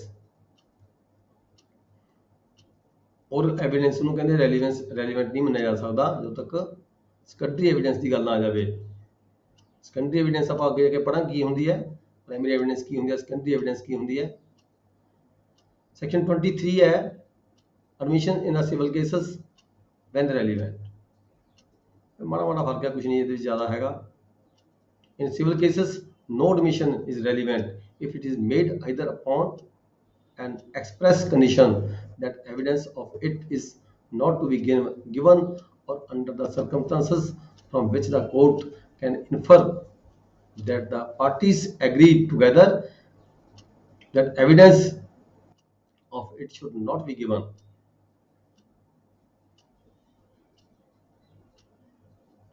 not relevant। next है section 24, very important है जी, confession ਦੀ ਗੱਲ ਆ ਗਈ। ਆਪਾਂ ਪਹਿਲਾਂ ਮੇਰੇ ਖਿਆਲ 32 ਵੀ relevant ਹੈਗਾ, ਇਸ ਨਾਲ question confession ਦੀ ਗੱਲ ਕਰਦਾ ਹੈਗਾ। section 24 confession caused by inducement, threat or promise when irrelevant in criminal proceeding ਦੇ ਵਿੱਚ। ਆਪਾਂ ਪੜ੍ਹ ਕੇ ਗਏ ਹਾਂ ਪਹਿਲਾਂ, CRPC ਪੜ੍ਹਿਆ ਸੀਗਾ, confession ਦੀ ਗੱਲ ਪੜ੍ਹੀ ਸੀਗੀ ਆਪਾਂ ਨੇ ਕਿ confession ਕੀ ਹੁੰਦਾ, ਕਦੋਂ ਕਿਵੇਂ ਹੁੰਦਾ। ਜੇ ਕੋਈ ਕਨਫੈਸ਼ਨ, ਕਿਸੇ ਬੰਦਾ ਕਨਫੈਸ਼ਨ ਕੀ ਹੁੰਦਾ, ਇਕਵਾਲ ਕਰਨਾ, ਜ਼ੁਲਮ ਇਕਵਾਲ ਕਰਨਾ ਆਪਣਾ। ਕੋਈ ਕ੍ਰਾਈਮ ਕਮਿਟ ਕੀਤਾ, ਠੀਕ ਹੈ, ਉਸ ਨੂੰ ਬੰਦਾ ਕੋਈ ਇਕਵਾਲ ਕਰਦਾ ਵੀ ਹਾਂ ਮੈਨੇ ਇੱਕ ਕ੍ਰਾਈਮ ਕਮਿਟ ਕੀਤਾ ਹੈਗਾ। ਜੇਕਰ ਬੰਦੇ ਨੂੰ ਉਸ ਨੂੰ ਇਹ ਜਿਹੜਾ ਕਨਫੈਸ਼ਨ ਹੈਗਾ ਇੰਡਿਊਸਮੈਂਟ ਕਰਕੇ ਭਰਮਾ ਕੇ ਲੈ ਗਿਆ ਹੋਵੇ, ਥ੍ਰੈਟ ਕਰਕੇ ਲੈ ਗਿਆ ਹੋਵੇ, ਧੁਕਾਇਆ ਗਿਆ ਹੋਵੇ, ਉਹਨੂੰ ਮਨਾਇਆ ਗਿਆ ਹੋਵੇ, ਕੁੱਟ ਕੇ ਮਨਾਇਆ ਗਿਆ ਹੋਵੇ, ਜਿਵੇਂ ਪੁਲਿਸ ਕੁੱਟ ਕੇ ਕਈ ਵਾਰੀ ਮਨਾ ਲੈਂਦੀ ਹੈਗੀ ਹੈ, ਉਹਨੂੰ ਇੰਡਿਊਸਮੈਂਟ ਕਰਕੇ ਉਹਨੂੰ ਭਰਮਾ ਕੇ ਉਹਦੇ ਤੋਂ ਕਨਫੈਸ਼ਨ ਕਰਵਾਇਆ ਗਿਆ ਹੋਵੇ, ਜਾਂ ਕੋਈ ਪ੍ਰੋਮਿਸ ਕੀਤਾ ਗਿਆ ਹੋਵੇ ਉਸ ਨਾਲ ਵੀ ਤੈਨੂੰ ਅਸੀਂ ਇਸ ਮੁਕੱਦਮੇ ਚੋਂ ਕੱਢ ਦਾਂਗੇ ਬਾਹਰ, ਤੂੰ ਸਹੀ ਗੱਲ ਦੱਸ ਦੇ, ਤੂੰ ਐਡਮਿਟ ਕਰ ਲੈ ਵੀ ਹਾਂ ਇਹ ਜਿਹੜਾ ਜੁਰਮ ਮੈਨੇ ਕੀਤਾ ਹੈਗਾ। when irrelevant in criminal proceedings, ਇਸ ਨੂੰ ਕਿਹਾ ਗਿਆ ਵੀ ਜੇ ਇਦਾਂ ਦਾ ਕੋਈ ਕਨਫੈਸ਼ਨ ਕਿਸੇ ਤੋਂ ਕਰਾਇਆ ਗਿਆ ਹੋਵੇ, ਕਿਸੇ ਨੂੰ ਕੁੱਟ ਕੇ ਮਨਾਇਆ ਗਿਆ ਹੋਵੇ, ਕਿਸੇ ਨੂੰ ਡਰਾ ਕੇ ਧਮਕਾ ਕੇ ਕੋਈ ਉਹਦੇ ਨਾਲ ਐਗਰੀਮੈਂਟ ਕਰਕੇ ਕੰਪਰੋਮਾਈਜ਼ ਕਰਕੇ ਉਸ ਤੋਂ ਕਿਸੇ ਤੋਂ ਕੋਈ ਐਡਮਿਟ ਕਰਾਇਆ ਗਿਆ ਹੋਵੇ, ਉਹਦਾ ਜੁਰਮ ਇਕਬਾਲ ਕਰਾਇਆ ਗਿਆ ਹੋਵੇ, ਤਾਂ ਉਹ ਜਿਹੜਾ ਹੈਗਾ ਉਹ ਲਾਅ ਦੇ ਵਿੱਚ ਇਰਰੈਲੀਵੈਂਟ ਹੁੰਦਾ, ਮੰਨਣਯੋਗ ਨਹੀਂ ਹੁੰਦਾ ਹੈਗਾ। ਸੈਕਸ਼ਨ 25 ਕੀ ਕਿਹਾ ਗਿਆ, confession to the police officer not to be proved. ਜੇ ਕੋਈ ਕਨਫੈਸ਼ਨ ਜਿਹੜਾ ਹੈਗਾ ਕਿਸੇ ਪੁਲਿਸ ਆਫੀਸਰ ਦੀ ਹਾਜ਼ਰੀ ਵਿੱਚ ਕਿਸੇ ਬੰਦੇ ਨੇ ਮੰਨਿਆ ਹੋਵੇ ਵੀ ਹਾਂ ਇਹ ਜੁਰਮ ਮੈਨੇ ਇਕਬਾਲ ਕੀਤਾ ਹੈਗਾ, ਤਾਂ ਇਹਨੂੰ ਪ੍ਰੂਵ ਕਰਨ ਦੀ ਕੋਈ ਲੋੜ ਨਹੀਂ ਹੈਗੀ। ਇਹ ਜਿਹੜਾ ਹੈਗਾ ਇਰਰੈਲੀਵੈਂਟ ਹੈਗਾ, ਇਹ ਮੰਨਣਯੋਗ ਨਹੀਂ ਹੁੰਦਾ ਕੋਰਟ ਦੇ ਵਿੱਚ। ਪੁਲਿਸ ਆਫੀਸਰ ਅੱਗੇ ਕੋਈ ਇਕਬਾਲ ਕਰਨਾ, ਜੁਰਮ ਨੂੰ ਇਕਬਾਲ ਕਰਨਾ, ਇਹਨੂੰ ਕੋਈ ਪ੍ਰੂਵ ਕਰਨ ਦੀ ਲੋੜ ਨਹੀਂ, ਕਿਉਂਕਿ ਇਹ ਜਿਹੜਾ ਕੋਰਟ ਦੇ ਵਿੱਚ ਹੈ ਮੰਨਣਯੋਗ ਨਹੀਂ ਹੁੰਦਾ ਹੈਗਾ। ਆਪਾਂ ਪੜ੍ਹਿਆ ਸੀਗਾ ਜਿਹੜਾ ਕਨਫੈਸ਼ਨ ਹੈ ਸਿਰਫ ਓਨਲੀ ਜੁਡੀਸ਼ੀਅਲ ਮੈਜਿਸਟ੍ਰੇਟ ਔਰ ਮੈਜਿਸਟ੍ਰੇਟ ਐਗਜ਼ੈਕਟਿਵ ਮੈਜਿਸਟ੍ਰੇਟ ਦੇ ਅੱਗੇ ਹੀ ਕੋਈ ਵਿਅਕਤੀ ਕਨਫੈਸ਼ਨ ਕਰਦਾ ਹੈਗਾ, that is relevant, admissible in the court of criminal court। 26 ਹੈਗਾ confession by the accused while in custody of the police not to be proved against him। ਜਦੋਂ ਕੋਈ ਵਿਅਕਤੀ ਹੈਗਾ, ਕੋਈ ਅਕਿਊਜ਼ਡ ਹੈਗਾ, ਉਹ ਪੁਲਿਸ ਦੀ ਕਸਟਡੀ ਦੇ ਵਿੱਚ ਹੈਗਾ, ਜੇ ਉਹ ਕੋਈ ਇੱਕ ਵਾਰ ਜੁਰਮ ਇਕਬਾਲ ਕਰਦਾ ਹੈ ਤਾਂ ਉਹ ਜਿਹੜਾ ਕੋਰਟ ਦੇ ਵਿੱਚ ਹੈਗਾ ਨਹੀਂ ਮੰਨਣਯੋਗ ਹੁੰਦਾ।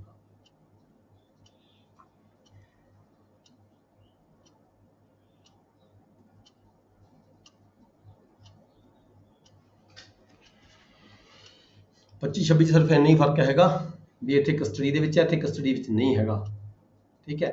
ਪਰ ਪੁਲਿਸ ਆਫੀਸਰ ਦੇ ਅੱਗੇ ਜਿਹੜੀ ਕੋਈ ਕਨਫੈਸ਼ਨ ਕੋਈ ਵਿਅਕਤੀ ਕਰਦਾ ਹੈ, that is not relevant, not admissible in the court। Section 27 है how much of information received from the accused may be proved। कितनी इन्फॉर्मेशन ਜਿਹੜੀ ਦਿੱਤੀ ਹੈ ਉਸ ਵਿਅਕਤੀ ਨੇ ਕਿੰਨੀ ਮੰਨਣਯੋਗ ਹੁੰਦੀ ਹੈਗੀ ਹੈ, ਕਿੰਨੀ ਮਤਲਬ ਕਿ ਪ੍ਰੂਵ ਕਰਨੀ ਹੁੰਦੀ ਬਣਦੀ ਹੈਗੀ ਹੈ। provided that when any fact is deposed, ਕਿਸੇ ਗੱਲ ਦਾ ਜਦੋਂ ਪਤਾ ਲੱਗਦਾ ਹੈ, discovered in the consequence, so much of the such information whether it amounts to a confession or not as relates distinctly to the fact thereby discovered may be proved। ਜਿਹੜੀ ਵੀ confession ਕੀਤੀ ਹੈ, ਜੇ ਕੋਈ ਸਟੇਟਮੈਂਟ ਕੀਤੀ ਹੈ, ਜਿੰਨੀ ਕੁ ਉਸ ਕੇਸ ਦੇ ਨਾਲ ਰੈਲੀਵੈਂਟ ਹੈਗੀ ਆ ਉਨੀ ਹੀ ਪ੍ਰੂਵ ਕੀਤੀ ਜਾਂਦੀ ਹੈ, ਬਾਕੀ ਨੂੰ ਪ੍ਰੂਵ ਕਰਨ ਦੀ ਲੋੜ ਨਹੀਂ ਹੈਗੀ। 28 ਕੀ ਕਿਹਾ ਹੈ confession made after removal of impression. Confession made after removal of impression caused by the inducement threat or promise relevant. ਜਦੋਂ ਕਹਿੰਦਾ ਕੋਈ ਬੰਦਾ ਜੁਰਮ ਇਕਬਾਲ ਕਰਦਾ ਹੈ, ਆਪਣੇ ਜੁਰਮ ਨੂੰ ਇਕਬਾਲ ਕਰਦਾ ਹੈ, ਉਹਦੇ ਉੱਪਰ ਕੋਈ ਇੰਪ੍ਰੈਸ਼ਨ ਸੀ ਪਹਿਲਾਂ ਪਾਇਆ ਹੋਇਆ ਕਿਸੇ ਨੇ, ਉਹ ਵੀ ਖਤਮ ਹੋ ਜਾਂਦਾ ਹੈ, ਠੀਕ ਹੈ। ਉਹਨੂੰ ਕਿਸੇ ਨੇ ਭਰਮਾਇਆ ਹੋਇਆ ਸੀਗਾ, ਉਹ ਵੀ ਨਹੀਂ ਹੈਗਾ, ਹੁਣ ਭਰਮਾਇਆ ਨਹੀਂ ਹੈ ਉਸਨੂੰ, ਉਹਨੂੰ ਕੋਈ ਡਰ ਵੀ ਨਹੀਂ, ਉਹਦੇ ਨਾਲ ਕੋਈ ਕਿਸੇ ਨੇ ਪ੍ਰੋਮਿਸ ਵੀ ਨਹੀਂ ਕੀਤਾ ਗਿਆ। ਜਦੋਂ ਸਾਰੇ ਵਲੰਟਰਲੀ ਕੋਈ ਬੰਦਾ ਵਲੰਟਰਲੀ ਬਗੈਰ ਕਿਸੇ ਪ੍ਰੈਸ਼ਰ ਤੋਂ, ਬਗੈਰ ਕਿਸੇ ਅਨਡਿਊ ਇਨਫਲੂਐਂਸ ਤੋਂ, ਬਗੈਰ ਕਿਸੇ ਡਰ ਤੋਂ, ਬਗੈਰ ਕਿਸੇ ਕੰਪਰੋਮਾਈਜ਼ ਤੋਂ, ਠੀਕ ਹੈ, ਕੋਈ ਬੰਦਾ ਆਪਣਾ ਜੁਰਮ ਇਕਬਾਲ ਕਰਦਾ ਹੈਗਾ, ਸਿਰਫ ਉਹ ਜਿਹੜਾ ਇਕਬਾਲ ਹੈਗਾ ਉਹ ਜਿਹੜਾ ਕੋਰਟ ਦੇ ਵਿੱਚ ਹੈ ਮੰਨਣਯੋਗ ਹੁੰਦਾ ਹੈ, ਦੂਜਾ ਨਹੀਂ ਹੁੰਦਾ। ਨੈਕਸਟ ਹੈ section 29 confession otherwise relevant not to become irrelevant because of the promise of the secrecy। ਜਿਹੜਾ ਕਨਫੈਸ਼ਨ ਹੁੰਦਾ ਜੁਰਮ ਇਕਬਾਲ ਦੀ ਗੱਲ ਕੀਤੀ ਗਈ ਹੈ, ਬਹੁਤ ਇੰਪੋਰਟੈਂਟ ਹੈ ਜੀ ਇਹ ਸਾਰੀਆਂ ਸੈਕਸ਼ਨਾਂ। Confession otherwise relevant not to become irrelevant, ਜਿਹੜਾ ਕੋਈ ਕਨਫੈਸ਼ਨ ਹੈ ਰੈਲੀਵੈਂਟ ਹੋਵੇ, ਠੀਕ ਹੈ, ਪਰ ਉਹ irrelevant ਨਹੀਂ ਮੰਨ ਜਾਂਦਾ। ਕਿਉਂ? Because of promise of secrecy, ਉਹਦੇ ਨਾਲ ਕੋਈ ਸੀਕ੍ਰੇਸੀ ਰੱਖਣ ਦਾ ਵੀ ਤੇਰੀ ਇਹ ਜਿਹੜੀ ਕਹੀ ਹੋਈ ਗੱਲ ਹੈ ਅਸੀਂ ਆਊਟ ਨਹੀਂ ਕਰਾਂਗੇ, ਠੀਕ ਹੈ, ਪਰ ਆਊਟ ਕਰ ਦਿੱਤੀ ਜਾਂਦੀ ਹੈ ਜਿਸ ਅਧਿਕਾਰੀ ਦੇ ਸਾਹਮਣੇ, ਕੋਈ ਜੁਡੀਸ਼ੀਅਲ ਮੈਜਿਸਟ੍ਰੇਟ ਦੇ ਸਾਹਮਣੇ ਜਾਂ ਐਗਜ਼ੈਕਟਿਵ ਮੈਜਿਸਟ੍ਰੇਟ ਦੇ ਸਾਹਮਣੇ, ਠੀਕ ਹੈ, ਕੋਈ ਗੱਲ ਉਸ ਵਿਅਕਤੀ ਨੇ ਕਹੀ ਹੈ ਤਾਂ ਜੇਕਰ ਉਹਦੇ ਨਾਲ ਕੋਈ ਇਦਾਂ ਦੀ ਗੱਲ ਹੋਈ ਹੋਵੇ ਵੀ ਹਾਂ ਇਹ ਤੈਨੂੰ ਅਸੀਂ ਸੀਕ੍ਰੇਟ ਰੱਖਾਂਗੇ, ਤੇਰੀ ਹੋਈ ਗੱਲ ਨੂੰ ਸੀਕ੍ਰੇਟ ਰੱਖਾਂਗੇ, ਬਾਹਰ ਕਿਤੇ ਆਊਟ ਨਹੀਂ ਹੋਏਗੀ, ਪਰ ਜਿਹੜਾ ਕਨਫੈਸ਼ਨ ਉਹਨੇ ਅਦਰਵਾਈਜ਼ ਰੈਲੀਵੈਂਟ ਹੁੰਦਾ ਹੈ, ਤੇ ਪਰ ਕਹਿੰਦੇ ਵੀ ਉਹ ਜੇ ਸੀਕ੍ਰੇਸੀ ਆਊਟ ਹੁੰਦੀ ਹੈ ਤਾਂ ਉਹ ਜਿਹੜਾ ਹੈਗਾ ਕਨਫੈਸ਼ਨ ਇਰੈਲੀਵੈਂਟ ਨਹੀਂ ਬਣ ਜਾਂਦਾ। ਜੇ ਰੈਲੀਵੈਂਟ ਹੈ ਤਾਂ ਰੈਲੀਵੈਂਟ ਰਹੇਗਾ, ਸਿਰਫ ਸੀਕ੍ਰੇਸੀ ਆਊਟ ਹੋਣ ਦੇ ਨਾਲ ਇਰੈਲੀਵੈਂਟ ਨਹੀਂ ਹੋ ਸਕਦਾ। ਸੈਕਸ਼ਨ 30 ਕੀ ਹੈ consideration of proved confession affecting person making it and other jointly under trial for the same offence। consideration of proved confession affecting person making it, ਜਿਹੜਾ ਬੰਦਾ ਕੋਈ ਮੁਜਰਮ ਹੈਗਾ, 2 ਜਾਂ 3 ਬੰਦੇ ਮੁਜਰਮ ਨੇ, ਉਹਨਾਂ ਚੋਂ ਇੱਕ ਬੰਦਾ ਜੁਰਮ ਇਕਬਾਲ ਕਰਦਾ ਹੈ, ਠੀਕ ਹੈ, affecting person making it and other jointly under trial, ਇਕੱਠੇ ਤੌਰ ਤੇ ਉਹਨਾਂ ਦੇ ਖਿਲਾਫ ਕੋਈ ਟ੍ਰਾਇਲ ਚੱਲ ਰਿਹਾ ਹੈ, ਦਾ ਸੇਮ offense, ਕਿਸੇ ਇੱਕ offense ਦੇ ਸੰਬੰਧ ਵਿੱਚ 2 ਜਾਂ 3 ਬੰਦਿਆਂ ਨੂੰ ਜਿਹੜਾ ਟ੍ਰਾਇਲ ਚੱਲ ਰਿਹਾ ਹੈਗਾ, ਉਹਨਾਂ ਵਿੱਚੋਂ ਜੇ ਇੱਕ ਅੱਧਾ ਬੰਦਾ ਕੋਈ ਟ੍ਰਾਇਲ ਨੂੰ ਆਪਦੇ ਨੂੰ ਜਿਹੜਾ ਹੈਗਾ ਜੁਰਮ ਇਕਬਾਲ ਕਰਦਾ ਹੈ, ਕਨਫੈਸ਼ਨ ਕਰਦਾ ਹੈਗਾ, when more persons than one are being tried jointly for the same offense and a confession made by one of such person affecting himself and some other of such persons is proved the court may take into consideration such confession as against such other persons। ਤਾਂ ਜਿਹੜਾ ਉਹ ਜੁਰਮ ਹੈਗਾ ਜੇ ਇੱਕ ਬੰਦਾ ਇਕਬਾਲ ਕਰ ਲੈਂਦਾ ਹੈ ਤਾਂ ਕੋਰਟ ਪ੍ਰਜ਼ਿਊਮ ਕਰਦੀ ਹੈ ਸਾਰਿਆਂ ਦੇ ਖਿਲਾਫ ਹੀ ਜਿਹੜਾ ਜੁਰਮ ਹੈਗਾ ਇਕਬਾਲ ਹੋ ਚੁੱਕਿਆ ਹੈ।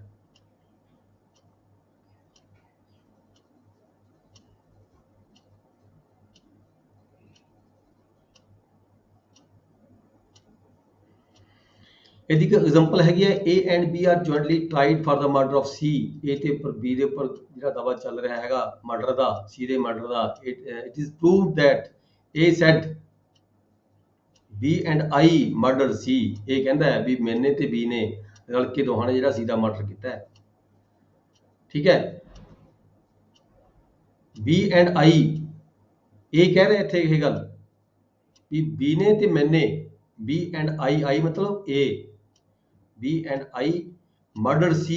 The court may consider the effect of this confession as against B।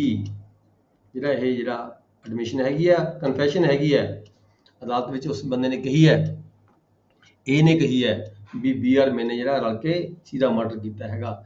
ਜੇ B ਨੇ ਜੇ ਇਹ ਗੱਲ ਜਿਹੜੀ A ਨੇ ਕਮਿਟ ਕੀਤੀ ਹੈ, ਐਡਮਿਟ ਕੀਤੀ ਹੈ, ਕਨਫੈਸ ਕੀਤੀ ਹੈ ਤਾਂ ਇਹ ਜਿਹੜੀ ਕੋਰਟ ਹੈਗੀ ਹੈ B ਦੇ ਖਿਲਾਫ ਵੀ ਇਹ ਕਨਫੈਸ਼ਨ ਮੰਨਿਆ ਜਾਏਗਾ। Next है section 31 admission not conclusive। admission not conclusive proof but may stop। ਜਿਹੜੀ admission ਹੈਗੀ ਹੈ ਇਹ ਜਿਹੜਾ ਹੈਗਾ ਕਹਿੰਦੇ conclusive proof ਨਹੀਂ ਹੈਗਾ but may stop। admissions are not conclusive proof of the matter admitted but they may operate as estoppels under the provisions।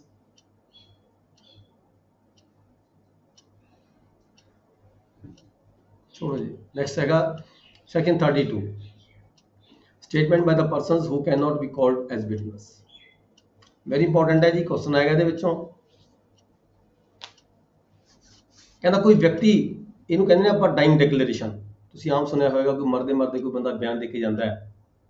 ਠੀਕ ਹੈ, ਕੀ ਹੁੰਦਾ ਹੈ ਆਪਾਂ ਕੀ ਪ੍ਰਜ਼ੂਮ ਕਰਦੇ ਹਾਂ ਵੀ ਮਰਨ ਵੇਲੇ ਕੋਈ ਬੰਦਾ ਗਲਤ ਨਹੀਂ ਬੋਲਦਾ, ਮਰਨ ਵੇਲੇ ਕੋਈ ਬੰਦਾ ਝੂਠ ਨਹੀਂ ਬੋਲਦਾ।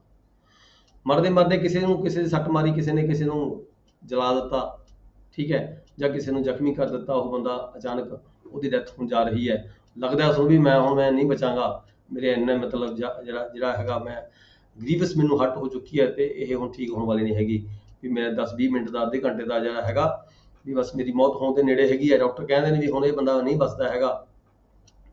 ਉਸ ਵੇਲੇ ਇਹ ਪ੍ਰਜ਼ੂਮ ਕੀਤਾ ਜਾਂਦਾ ਹੈ, ਸਾਡੀ ਮੈਕਸਿਮ ਹੈਗੀ ਹੈ, ਸਾਡੀ ਇਹ ਧਾਰਨਾ ਹੈਗੀ ਹੈ ਆਮ, ਉਹਦੇ ਵਿੱਚ ਲਾਅ ਦੇ ਵਿੱਚ ਵੀ ਇਹ ਧਾਰਨਾ ਹੈਗੀ ਹੈ ਵੀ ਜਿਹੜੇ ਲਿਪਸ ਨੇ ਇਨਸਾਨ ਦੇ ਉਸ ਵੇਲੇ ਜਿਹੜਾ ਹੈਗਾ ਉਹ ਝੂਠ ਨਹੀਂ ਬੋਲਦੇ ਹੈਗੇ, ਉਹ ਸੱਚਾਈ ਉਗਲਦੇ ਨੇ, ਉਹ ਸੱਚ ਬੋਲਦੇ ਨੇ ਵੀ ਉਹਨੂੰ ਕਿਹਨੇ ਮਾਰਿਆ ਹੈਗਾ, ਮਾਰਨ ਦਾ ਕੀ ਕਾਰਨ ਹੈਗਾ, ਕਿਸ ਵਿਅਕਤੀ ਨੇ ਉਹਦਾ ਮਰਡਰ ਕੀਤਾ ਹੈ, ਕਿਸ ਵਿਅਕਤੀ ਨੇ ਉਹਦੇ ਕੋਈ ਗੋਲੀ ਮਾਰੀ ਹੈ, ਜਾਂ ਉਸਨੇ ਕਿਸੇ ਨੇ ਉਸਦੇ ਕੋਈ ਕਿਰਪਾਨ ਮਾਰੀ ਹੈ, ਜਾਂ ਕਿਸੇ ਨੇ ਉਸਦੇ ਕੋਈ ਵਰਸ਼ਾ ਮਾਰਿਆ ਹੈਗਾ। ਉਹ ਵਿਅਕਤੀ ਮਰਨ ਵੇਲੇ ਜਿਹੜਾ ਹੈਗਾ ਉਹ ਇਹੀ ਪ੍ਰਜ਼ੂਮ ਕੀਤਾ ਜਾਂਦਾ ਹੈ, ਆਮ ਸਾਡੇ ਮੈਕਸਿਮ ਹੈਗੀ ਹੈ ਵੀ ਉਹ ਜਿਹੜਾ ਵਿਅਕਤੀ ਹੈ ਬਿਲਕੁਲ ਸੱਚ ਬੋਲਦਾ ਹੈਗਾ, ਉਸ ਵੇਲੇ ਗਲਤ ਨਹੀਂ ਬੋਲਿਆ ਜਾਂਦਾ। ਇਸ ਕਰਕੇ ਇਹ ਡਾਈਂਗ ਡਿਕਲੇਰੇਸ਼ਨ ਦੇ ਵਿੱਚ ਜਦੋਂ ਕੋਈ ਬੰਦਾ ਮਰਦੇ ਮਰਦੇ ਬਿਆਨ ਦਿੰਦਾ ਹੈਗਾ, ਉਸ ਨੂੰ ਜਿਹੜੀ ਹੈਗੀ ਉਹਦੀ ਜਿਹੜੀ ਰੈਲੀਵੈਂਟ ਜਿਹੜੀ ਐਡਮਿਸ਼ਨ ਹੁੰਦੀ ਹੈ, ਉਹਦੀ ਜਿਹੜੀ ਸਟੇਟਮੈਂਟ ਹੁੰਦੀ ਹੈ ਇਹ ਐਡਮਿਸਿਬਲ ਹੁੰਦੀ ਹੈ ਇਨ ਦਾ ਕੋਰਟ ਆਫ ਜਸਟਿਸ। ਅਦਾਲਤ ਦੇ ਵਿੱਚ ਮਰਨ ਵੇਲੇ ਬੰਦਾ ਕੋਈ ਬਿਆਨ ਦੇ ਕੇ ਜਾਂਦਾ ਹੈ, that is not need to proved, ਤਾਂ ਉਹਨੂੰ ਜਿਹੜਾ ਹੈਗਾ ਪ੍ਰੂਵ ਕਰਨ ਦੀ ਵੀ ਲੋੜ ਨਹੀਂ ਹੁੰਦੀ ਹੈਗੀ। ਠੀਕ ਹੈ, ਇਹ ਉਹਦੀ ਗੱਲ ਕੀਤੀ ਗਈ ਹੈ ਸੈਕਸ਼ਨ 32 ਦੇ ਵਿੱਚ। ਉਹ ਵਿਅਕਤੀ ਜਿਹੜਾ ਮਰਦਾ ਬਿਆਨ ਦੇ ਗਿਆ, ਉਹਦੀ ਡੈਥ ਹੋ ਗਈ, ਜਾਂ ਫਿਰ ਉਹ ਵਿਅਕਤੀ ਕਿਸੇ ਵੇਲੇ ਉਹਨੇ ਸਟੇਟਮੈਂਟ ਦਿੱਤੀ ਸੀਗੀ ਪਰ ਹੁਣ ਉਹ ਕੈਨ ਨਾਟ ਬੀ ਫਾਊਂਡ, ਨਹੀਂ ਲੱਭਦਾ ਕਿੱਥੇ ਗਿਆ ਕਿੱਥੇ ਨਹੀਂ ਗਿਆ, ਜਾਂ ਫਿਰ ਉਹ ਵਿਅਕਤੀ ਜਿਹੜਾ who has become incapable of giving evidence, ਜਿਹੜਾ ਹੁਣ ਗਵਾਹੀ ਦੇਣ ਦੇ ਯੋਗ ਨਾ ਰਿਹਾ ਹੋਵੇ, ਉਹਨੇ ਵੀ ਕੋਈ ਪਹਿਲਾਂ ਗਵਾਹੀ ਦਿੱਤੀ ਹੋਵੇ, ਕਿਤੇ ਕੋਈ ਗੱਲ ਕਹੀ ਹੋਵੇ। ਮਤਲਬ ਕਹਿਣ ਦਾ ਭਾਵ ਇੱਥੇ 3-4 ਤਰ੍ਹਾਂ ਦੇ ਵਿਅਕਤੀਆਂ ਦੀ ਗੱਲ ਕੀਤੀ ਜਾ ਰਹੀ ਹੈ।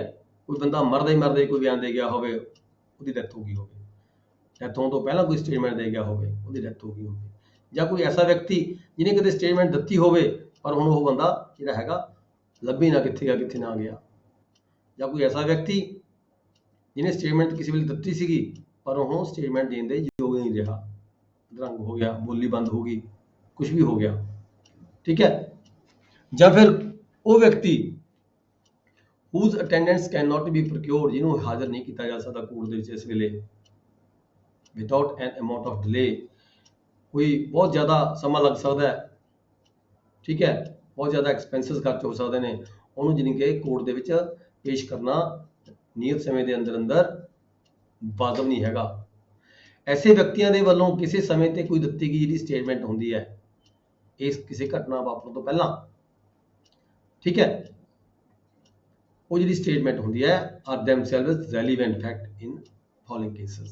ਉਹ ਜਿਹੜੀ ਸਟੇਟਮੈਂਟ ਹੁੰਦੀ ਹੈ ਉਹ ਰੈਲੀਵੈਂਟ ਹੁੰਦੀ ਹੈ। ਕਿਹੜੇ ਕਿਹੜੇ ਕੇਸਾਂ ਦੇ ਵਿੱਚ ਗੱਲ ਕੀਤੀ ਗਈ ਹੈ? ਆ ਥੱਲੇ ਕੁਝ 5 6 7 8 ਕੇਸ ਦਿੱਤੇ ਗਏ ਹੈਗੇ ਆ। ਇਹਨਾਂ ਕੇਸਾਂ ਦੇ ਵਿੱਚ ਅਜਿਹੇ ਵਿਅਕਤੀਆਂ ਦੀ, 4 ਤਰ੍ਹਾਂ ਦੇ ਵਿਅਕਤੀਆਂ ਦੀ ਗੱਲ ਕੀਤੀ ਗਈ ਹੈ। ਕੋਈ ਵਿਅਕਤੀ ਮਰ ਗਿਆ ਹੋਵੇ, ਮਰਨ ਤੋਂ ਪਹਿਲਾਂ ਸਟੇਟਮੈਂਟ ਦੇ ਗਿਆ ਹੋਵੇ, ਕੋਈ ਵਿਅਕਤੀ ਸਟੇਟਮੈਂਟ ਦੇ ਗਿਆ ਹੋਵੇ ਪਰ ਬਾਅਦ ਦੇ ਵਿੱਚ ਉਹ ਕਿਤੇ ਗੁੰਮ ਹੋ ਗਿਆ ਹੋਵੇ, ਕੋਈ ਵਿਅਕਤੀ ਜਾਂ ਹੁਣ ਸਟੇਟਮੈਂਟ ਪਹਿਲਾਂ ਦੇ ਗਿਆ ਹੋਵੇ ਤੇ ਫਿਰ ਹੁਣ ਸਟੇਟਮੈਂਟ ਦੇਣ ਜੋਗਾ ਨਾ ਰਿਹਾ ਹੋਵੇ, ਜਾਂ ਕੋਈ ਵਿਅਕਤੀ ਸਟੇਟਮੈਂਟ ਕਿਸੇ ਵੇਲੇ ਦੇ ਗਿਆ ਹੋਵੇ ਤੇ ਹੁਣ ਉਹ ਵਿਅਕਤੀ ਦੀ ਜਿਹੜੀ ਸਟੇਟਮੈਂਟ ਹੈ ਕੋਰਟ ਦੇ ਵਿੱਚ ਕਰਾਈ ਜਾਣੀ ਅਸੰਭਵ ਹੋਵੇ, ਕਿਤੇ ਬਹੁਤ ਹੀ ਦੂਰ ਦਰਾਡੇ ਕਿਤੇ ਉਹ ਵਿਅਕਤੀ ਰਹਿੰਦਾ ਹੋਵੇ, ਉਹਨਾਂ ਵੱਲੋਂ ਦਿੱਤੀ ਗਈ ਸਟੇਟਮੈਂਟ ਕਿਸੇ ਸਮੇਂ ਤੇ ਦਿੱਤੀ ਗਈ ਸਟੇਟਮੈਂਟ ਜਿਹੜੀ ਹੈਗੀ ਆ ਨਿਚਲੇ 4-5 ਕੇਸਾਂ ਦੇ ਵਿੱਚ ਜਿਹੜੀ ਹੈਗੀ ਆ ਉਹ ਐਡਮਿਸਿਬਲ ਮੰਨੀ ਜਾਂਦੀ ਹੈ। ਕਿਹੜੇ case? when it relates to the cause of death। ਜਦੋਂ ਕੋਈ ਐਦਾਂ ਦੀ ਜਿਹੜੀ ਸਟੇਟਮੈਂਟ ਦਿੱਤੀ ਗਈ ਹੈ ਉਹਦਾ ਕਾਰਨ ਕੀ ਹੋਵੇ, ਉਹ ਕਿਹਦੇ ਨਾਲ ਰਿਲੇਟਡ ਹੋਵੇ? ਮੌਤ ਦੇ ਨਾਲ ਰਿਲੇਟਡ ਹੋਵੇ, ਕਿਸੇ ਦੀ ਮੌਤ ਹੋਈ ਸੀਗੀ, ਡੈਥ ਹੋਈ ਸੀ ਕਿਸੇ ਦੀ। when it relates to the cause of death, death ਦਾ ਕਾਰਨ ਕੀ ਸੀਗਾ? ਡੈਥ ਦਾ ਕਾਰਨ ਉਸ ਵਿਅਕਤੀ ਨੇ ਦੱਸਿਆ ਹੋਵੇ ਵੀ ਆਹ ਕਾਰਨ ਹੈ, ਡੈਥ ਮੇਰੀ ਮੌਤ ਦਾ ਕਾਰਨ ਇਹ ਹੈਗਾ, ਮੈਨੂੰ ਇਸ ਤਰੀਕੇ ਨਾਲ ਮੇਰੀ ਮੌਤ ਕਿਉਂ ਹੋਈ ਹੈ, ਆਹ ਕਾਰਨ ਹੋਇਆ, ਮੇਰੇ ਕਿਸੇ ਨੇ ਗੋਲੀ ਮਾਰੀ ਹੈ, ਫਲਾਣੇ ਬੰਦੇ ਨੇ ਮਾਰੀ ਹੈ, ਜਾਂ ਮੇਰੇ ਕਿਸੇ ਨੇ ਵਰਸ਼ਾ ਮਾਰਿਆ, ਫਲਾਣੇ ਬੰਦੇ ਨੇ ਮਾਰਿਆ। when the statement is made by a person as to the cause of his death, ਵੀ ਮੇਰਾ ਮੌਤ ਦਾ ਕਾਰਨ ਕੀ ਹੈ, ਫਲਾਣਾ ਬੰਦਾ ਮੇਰੀ ਮੌਤ ਦਾ ਕਾਰਨ ਹੈਗਾ। as is to any of the circumstances of the transaction which resulted in his death, ਜਾਂ ਕੋਈ ਐਸੇ ਹਾਲਾਤ ਵਾਪਰੇ, ਕੋਈ ਘਟਨਾ ਐਸੀ ਵਾਪਰੀ ਮੇਰੀ ਡੈਥ ਹੋਈ, ਠੀਕ ਹੈ, ਐਕਸੀਡੈਂਟਲ ਵੀ ਹੋ ਸਕਦਾ ਹੈ, ਠੀਕ ਹੈ, ਜਾਂ ਕਿਸੇ ਨੇ ਕੋਈ ਮੈਡੀਸਨ ਵੀ ਨਿਕਲੀ ਹੋ ਸਕਦੀ ਹੈ, ਉਹ ਮਰਨ ਤੋਂ ਪਹਿਲਾਂ ਦੱਸ ਜਾਵੇ ਵੀ ਮੇਰੀ ਮੌਤ ਦਾ ਕਾਰਨ ਕੀ ਹੈਗਾ। In case in which the cause of that person's death comes into question, ਜਦੋਂ ਕਿਤੇ ਉਸ ਬੰਦੇ ਦੀ ਜਿਹੜੀ ਮੌਤ ਦਾ ਕਾਰਨ ਹੈਗਾ ਉਹ ਕੇਸ ਉਹਦੀ ਮੌਤ ਦਾ ਜਿਹੜਾ ਕੇਸ ਹੈ, ਮਰਡਰ ਦਾ ਕੇਸ ਹੈ, ਉਹ ਕੋਰਟ ਚੱਲ ਰਿਹਾ ਹੈਗਾ, ਉਹ ਚੱਲ ਰਹੇ ਕੇਸ ਦੇ ਵਿੱਚ, ਠੀਕ ਹੈ, ਜਦੋਂ ਇਹ ਜਿਹੜਾ ਹੈਗਾ ਇਸ਼ੂ ਹੈਗਾ ਮੌਤ ਦਾ ਕਾਰਨ ਕੀ ਹੈ, ਇਹ ਇਸ਼ੂ ਇੱਕ ਹੈਗਾ ਕੋਰਟ ਦੇ ਵਿੱਚ ਵੀ ਮੌਤ ਦਾ ਕਾਰਨ ਕੀ ਹੈ, ਤਾਂ ਉਸ ਇਸ਼ੂ ਨੂੰ ਸੈਟਲ ਕਰਨ ਦੀ ਖਾਤਰ ਉਸ ਵਿਅਕਤੀ ਵੱਲੋਂ ਦਿੱਤੀ ਗਈ ਸਟੇਟਮੈਂਟ ਉਹਦੀ ਮੌਤ ਤੋਂ ਪਹਿਲਾਂ ਉਹ ਦੈਟ ਇਜ਼ ਰੈਲੀਵੈਂਟ ਫੈਕਟ ਹੈਗਾ, ਉਹ ਜਿਹੜੀ ਹੈਗੀ ਹੈ ਉਹ ਜਿਹੜੀ ਸਟੇਟਮੈਂਟ ਹੈ ਉਹ ਮੰਨਣਯੋਗ ਹੁੰਦੀ ਹੈ, ਠੀਕ ਹੈ। ਇਸੇ ਤਰੀਕੇ ਸਬਸੈਕਸ਼ਨ 2 ਦੇ ਵਿੱਚ ਕੀ ਕਿਹਾ ਗਿਆ? 2 ਦੇ ਵਿੱਚ ਇਹੀ ਕਿਹਾ ਗਿਆ ਵੀ ਜਿਹੜੇ ਉੱਪਰ 4 ਤਰ੍ਹਾਂ ਦੇ ਜਿਹੜੇ ਵਿਅਕਤੀਆਂ ਦੀ ਗੱਲ ਕੀਤੀ ਗਈ ਹੈ, ਇਹ ਜਿਹੜਾ ਪਹਿਲਾ 1 ਹੈਗਾ, 1 ਦੇ ਨਾਲ ਹੀ ਸਾਰੇ ਸੈਕਸ਼ਨ ਚੱਲਦੇ ਹੈਗੇ ਆ, ਸਬ ਸੈਕਸ਼ਨ ਚੱਲਦੇ ਹੈ। ਪਹਿਲਾਂ ਪਹਿਰਾ 1 ਪੜ੍ਹਦੇ ਆ, ਹਰ ਸਬ ਸੈਕਸ਼ਨ ਪੜ੍ਹਨ ਤੋਂ ਪਹਿਲਾਂ ਪਹਿਰਾ 1 ਪੜ੍ਹਿਆ ਜਾਏਗਾ, ਫਿਰ ਜਿਹੜਾ ਹੈਗਾ ਸਬ ਸੈਕਸ਼ਨ ਪੜ੍ਹਿਆ ਜਾਏਗਾ। ਸਬ ਸੈਕਸ਼ਨ 2 ਚ ਕੀ ਕਿਹਾ ਗਿਆ ਵੀ ਉਹ ਵਿਅਕਤੀ ਜਿਹਨੇ ਆਪਣੇ ਬਿਜ਼ਨਸ ਦੇ ਦੌਰਾਨ, ਆਪਣੇ ਕਾਰੋਬਾਰ ਦੇ ਦੌਰਾਨ, ਰੋਜ਼ ਦੀ ਲਿਖਾ ਪੜ੍ਹੀ ਦੇ ਦੌਰਾਨ, ਜਿਵੇਂ ਆਪਾਂ ਕਹਿੰਦੇ ਵੀ ਰੋਜ਼ਨਾਮਚਾ ਹੁੰਦਾ ਹੈ, ਤੁਹਾਡੇ ਕੋਲ ਰੋਜ਼ਨਾਮਚਾ ਵਾਕਿਆਤੀ ਹੁੰਦਾ ਹੈ, ਠੀਕ ਹੈ, ਵਾਕਿਆਤੀ ਰੋਜ਼ਨਾਮਚਾ ਤੁਸੀਂ ਰੂਟੀਨ ਦੇ ਵਿੱਚ ਕੋਈ ਆਪਦੀ ਜਿਹੜਾ ਜੋ ਕੰਮਕਾਰ ਕਰਦੇ ਹੋ ਉਹ ਦਰਜ ਕਰਦੇ ਹੋ, ਠੀਕ ਹੈ।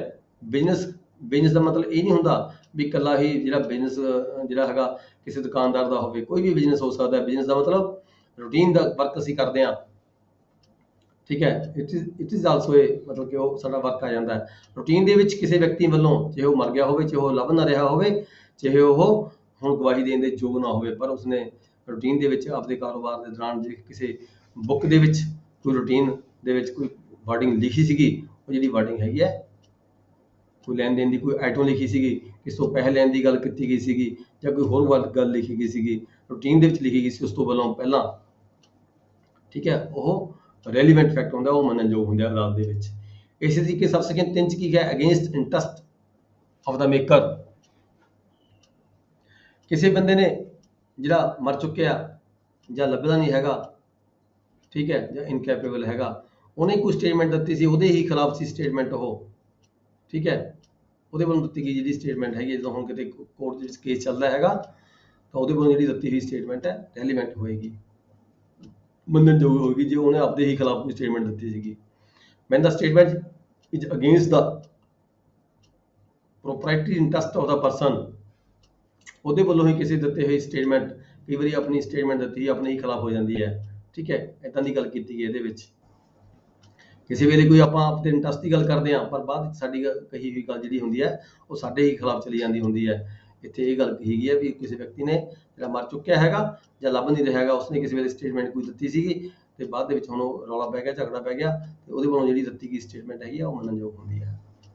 Or gives opinion as a public right or custom. ਮੈਂ ਆਪਾਂ ਪਹਿਲਾਂ ਹੀ ਪੜ੍ਹ ਕੇ ਗਿਆ, ਕਿਸੇ ਪਿੰਡ ਦੇ ਵਿੱਚ ਕੋਈ ਡਿਸਪਿਊਟ ਹੈਗਾ, ਕੋਈ ਪਬਲਿਕ ਰਾਈਟ ਦੀ ਗੱਲ ਕੀਤੀ ਹੈ, ਕਿਸੇ ਰਸਤੇ ਦੀ ਗੱਲ ਕੀਤੀ ਹੈ, ਕਿਸੇ ਖੂਹ ਦੀ ਗੱਲ ਕੀਤੀ ਗਈ, ਕਿਸੇ ਤਲਾਬ ਦੀ ਗੱਲ ਕੀਤੀ ਗਈ ਹੈ, ਕਿਸੇ ਚਰਾਗਾਹ ਦੀ ਗੱਲ ਚੱਲ ਰਹੀ ਹੈ ਵੀ ਕਿਹੜੇ ਵਿਅਕਤੀ ਨੂੰ ਇਸ ਚਰਾਗਾਹ ਦੇ ਉੱਪਰ ਆਪਣੇ ਡੰਗਰ ਚਰਾਉਣ ਦਾ ਹੱਕ ਹੈ, ਕਿਹੜੇ ਵਿਅਕਤੀ ਨੂੰ ਇੱਥੋਂ ਲੰਘਣ ਦਾ ਹੱਕ ਹੈਗਾ ਜਾਂ ਨਹੀਂ ਹੈਗਾ, ਜਾਂ ਕਿਹੜੇ ਵਿਅਕਤੀ ਨੂੰ ਇਹ ਰਸਤਾ ਯੂਜ਼ ਕਰਨ ਦਾ ਹੱਕ ਹੈਗਾ ਜਾਂ ਨਹੀਂ ਹੈਗਾ, ਇਦਾਂ ਦਾ ਕੋਈ ਕੁਐਸਚਨ ਇਸ਼ੂ ਦੇ ਵਿੱਚ ਹੈਗਾ, ਠੀਕ ਹੈ, ਤਾਂ ਕੋਈ ਬੰਦਾ ਮਰਨ ਤੋਂ ਪਹਿਲਾਂ ਜਿਹੜਾ ਉਸ ਕੰਮ ਦੀ ਜਾਣਕਾਰੀ ਰੱਖਦਾ ਸੀਗਾ, ਇਸ ਗੱਲ ਬਾਰੇ ਜਾਣਕਾਰੀ ਰੱਖਦਾ ਸੀ, ਕੋਈ ਜਿਵੇਂ ਕੋਈ ਬਜ਼ੁਰਗ, ਠੀਕ ਹੈ, ਜਿਹਨੂੰ ਇਸ ਗੱਲ ਬਾਰੇ ਜਾਣਕਾਰੀ ਸੀਗੀ, ਉਹਦੀ ਕੋਈ ਸਟੇਟਮੈਂਟ ਮਰਨ ਤੋਂ ਪਹਿਲਾਂ ਉਹਨੇ ਕਿਤੇ ਦਿੱਤੀ ਹੋਵੇ, ਜਾਂ ਉਸਨੇ ਉਹ ਗੁੰਮ ਹੋ ਚੁੱਕਿਆ ਹੋਵੇ ਪਹਿਲਾਂ ਉਹਨੇ ਸਟੇਟਮੈਂਟ ਦਿੱਤੀ ਹੋਈ ਹੋਵੇ, ਜਾਂ ਹੁਣ ਬੰਦਾ ਉਹ ਲੱਭ ਨਹੀਂ ਰਿਹਾ ਹੋਵੇ, ਉਹਨੇ ਕਿਸੇ ਵੀ ਸਟੇਟਮੈਂਟ ਕੋਈ ਦਿੱਤੀ ਹੋਵੇ ਜਿਸ ਨੂੰ ਇਸ ਗੱਲ ਬਾਰੇ ਸਾਰੀ ਜਾਣਕਾਰੀ ਸੀਗੀ, ਉਹਦੀ ਜਿਹੜੀ ਸਟੇਟਮੈਂਟ ਹੈਗੀ ਆ ਉਹ ਮੰਨਣਯੋਗ ਹੁੰਦੀ ਹੈ ਕੋਰਟ ਦੇ ਵਿੱਚ।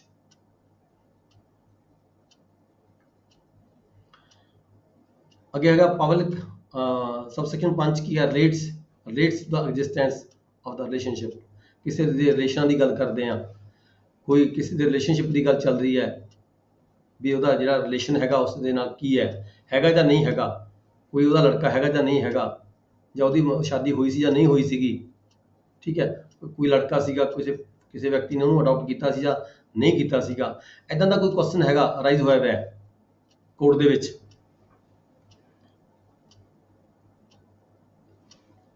ਰਿਲੇਸ਼ਨਸ਼ਿਪ ਦੇ ਸੰਬੰਧੀ ਕੋਈ ਕੁਐਸਚਨ ਰਾਈਜ਼ ਹੋਇਆ ਕੋਰਟ ਦੇ ਵਿੱਚ, ਠੀਕ ਹੈ, ਇਦਾਂ ਦੇ ਕੁਐਸਚਨ ਨੂੰ ਹੱਲ ਕਰਨ ਦੀ ਖਾਤਰ ਕਿਸੇ ਵਿਅਕਤੀ ਵੱਲੋਂ ਜਿਹੜਾ ਮਰ ਚੁੱਕਿਆ ਹੈਗਾ ਜਾਂ ਲੱਭ ਨਹੀਂ ਰਿਹਾ ਹੈਗਾ, ਜਾਂ ਫਿਰ ਉਹ ਇਨਕੈਪੇਬਲ ਹੈ ਗਵਾਹੀ ਦੇਣ ਦੇ, ਜਿਹਨੂੰ ਇਸ ਗੱਲ ਬਾਰੇ ਸਾਰੀ ਜਾਣਕਾਰੀ ਸੀਗੀ ਵੀ ਹਾਂ ਇਹ ਬੰਦਾ ਅਡਾਪਟ ਫਲਾਣੇ ਬੰਦੇ ਨੇ ਕੀਤਾ ਸੀਗਾ ਉਸ ਵੇਲੇ, ਜਾਂ ਇਹਦੀ ਸ਼ਾਦੀ ਸੀਗੀ ਹੋਈ ਸੀਗੀ, ਜਾਂ ਇਹਦਾ ਰਿਸ਼ਤਾ ਕੀ ਹੈ ਇੱਕ ਦੂਜੇ ਬੰਦੇ ਦੇ ਨਾਲ, ਉਹਦੇ ਬਾਰੇ ਕੋਈ ਜਾਣਕਾਰੀ ਸੀਗੀ, ਜਿਸ ਬੰਦੇ ਨੂੰ ਕੋਈ ਜਾਣਕਾਰੀ ਸੀਗੀ ਉਸ ਸੰਬੰਧ ਵਿੱਚ, ਤਾਂ ਉਹ ਬੰਦਾ ਹੁਣ ਨਹੀਂ ਹੈਗਾ, ਉਹ ਡੈਥ ਹੋ ਚੁੱਕੀ ਹੈ, ਜਾਂ ਉਹ ਬੰਦਾ ਕਿਤੇ ਇੱਧਰ ਉੱਧਰ ਹੋ ਗਿਆ, ਨਹੀਂ ਲੱਭ ਰਿਹਾ ਹੈਗਾ, ਉਹਦੇ ਵੱਲੋਂ ਕਿਸੇ ਵੀ ਸਟੇਜ ਦੇ ਉੱਪਰ ਕਿਸੇ ਵੀ ਕੇਸ ਦੇ ਵਿੱਚ ਉਸ ਤੋਂ ਪਹਿਲਾਂ ਕਿਤੇ ਸਟੇਟਮੈਂਟ ਦਿੱਤੀ ਹੋਈ ਹੋਵੇ ਉਸਨੇ, ਉਹ ਜਿਹੜੀ ਸਟੇਟਮੈਂਟ ਹੈਗੀ ਆ ਉਹ ਇਸ ਕੇਸ ਦੇ ਵਿੱਚ ਜਿੱਥੇ ਹੁਣ ਮੁਕੱਦਮਾ ਚੱਲ ਰਿਹਾ ਹੈਗਾ ਉਸ ਕੋਰਟ ਦੇ ਵਿੱਚ ਐਡਮਿਸਿਬਲ ਹੋਏਗੀ, ਮੰਨਣਯੋਗ ਹੋਏਗੀ।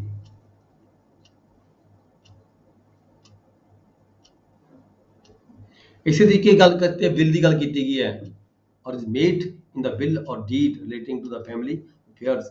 ਕਿਸੇ ਫੈਮਿਲੀ ਦਾ ਕੋਈ ਡਿਸਪਿਊਟ ਚੱਲ ਪਿਆ, ਕਿਸੇ ਬਿੱਲ ਦੇ ਰਿਗਾਰਡਿੰਗ ਚੱਲ ਪਿਆ, ਕਿਸੇ ਡੀਡ ਦੇ ਰਿਗਾਰਡਿੰਗ ਕੋਈ ਡਿਸਪਿਊਟ ਚੱਲ ਰਿਹਾ ਹੈਗਾ, ਠੀਕ ਹੈ, ਤਾਂ ਜਿਹੜੇ ਵਿਅਕਤੀ ਨੇ ਕੋਈ ਬਿੱਲ ਕੀਤੀ ਸੀਗੀ ਜਾਂ ਜਿਸ ਵਿਅਕਤੀ ਨੂੰ ਇਸ ਬਾਰੇ ਕੋਈ ਜਾਣਕਾਰੀ ਹੈਗੀ ਹੈ, ਉਸ ਫੈਮਿਲੀ ਦੇ ਅਫੇਅਰ ਸੰਬੰਧੀ ਕੋਈ ਜਾਣਕਾਰੀ ਹੈਗੀ ਹੈ,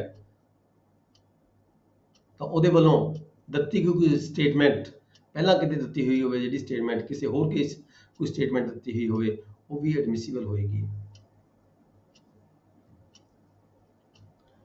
document relating to transactions mentioned in section 13, ਕੋਈ ਡਾਕੂਮੈਂਟ ਹੈਗਾ ਜਿਸ ਤੋਂ ਇਹ ਸਾਬਤ ਹੋ ਜਾਂਦਾ ਹੈ when the statement is contained in any deed, ਕੋਈ ਸਟੇਟਮੈਂਟ ਦਿੱਤੀ ਗਈ ਹੈ ਕਿਸੇ ਡੀਡ ਦੇ ਦਿੱਤੀ ਗਈ ਹੈ, ਕਿਸੇ ਨੇ ਕੋਈ ਐਗਰੀਮੈਂਟ ਕੀਤਾ, ਕੋਈ ਰਜਿਸਟਰੀ ਕਰਵਾਈ, ਕੋਈ ਹੋਰ ਕੋਈ ਡਾਕੂਮੈਂਟ ਤਿਆਰ ਕੀਤਾ ਗਿਆ, ਉਸ ਡਾਕੂਮੈਂਟ ਦੇ ਵਿੱਚ ਕੋਈ ਜਿਹੜੀ ਸਟੇਟਮੈਂਟ ਕਿਸੇ ਵਿਅਕਤੀ ਨੇ ਦਿੱਤੀ ਵੀ ਹੈਗੀ ਹੈ ਪਹਿਲਾਂ, ਜਿਹੜਾ ਹੁਣ ਦਾਵਾ ਚੱਲ ਰਿਹਾ ਇਸ ਤੋਂ ਪਹਿਲਾਂ ਕਿਤੇ ਦਿੱਤੀ ਗਈ ਸਟੇਟਮੈਂਟ ਹੈਗੀ ਹੈ, ਤਾਂ ਉਹ ਵੀ ਜਿਹੜੀ ਕੋਰਟ ਦੇ ਵਿੱਚ ਹੈਗੀ ਆ ਮੰਨਣਯੋਗ ਹੁੰਦੀ ਹੈ ਵੀ ਆਹ ਦੇਖੋ ਜੀ ਇਸ ਜਗ੍ਹਾ ਤੇ ਇਸ ਬੰਦੇ ਨੇ ਆਹ ਗੱਲ ਕਹੀ ਸੀਗੀ।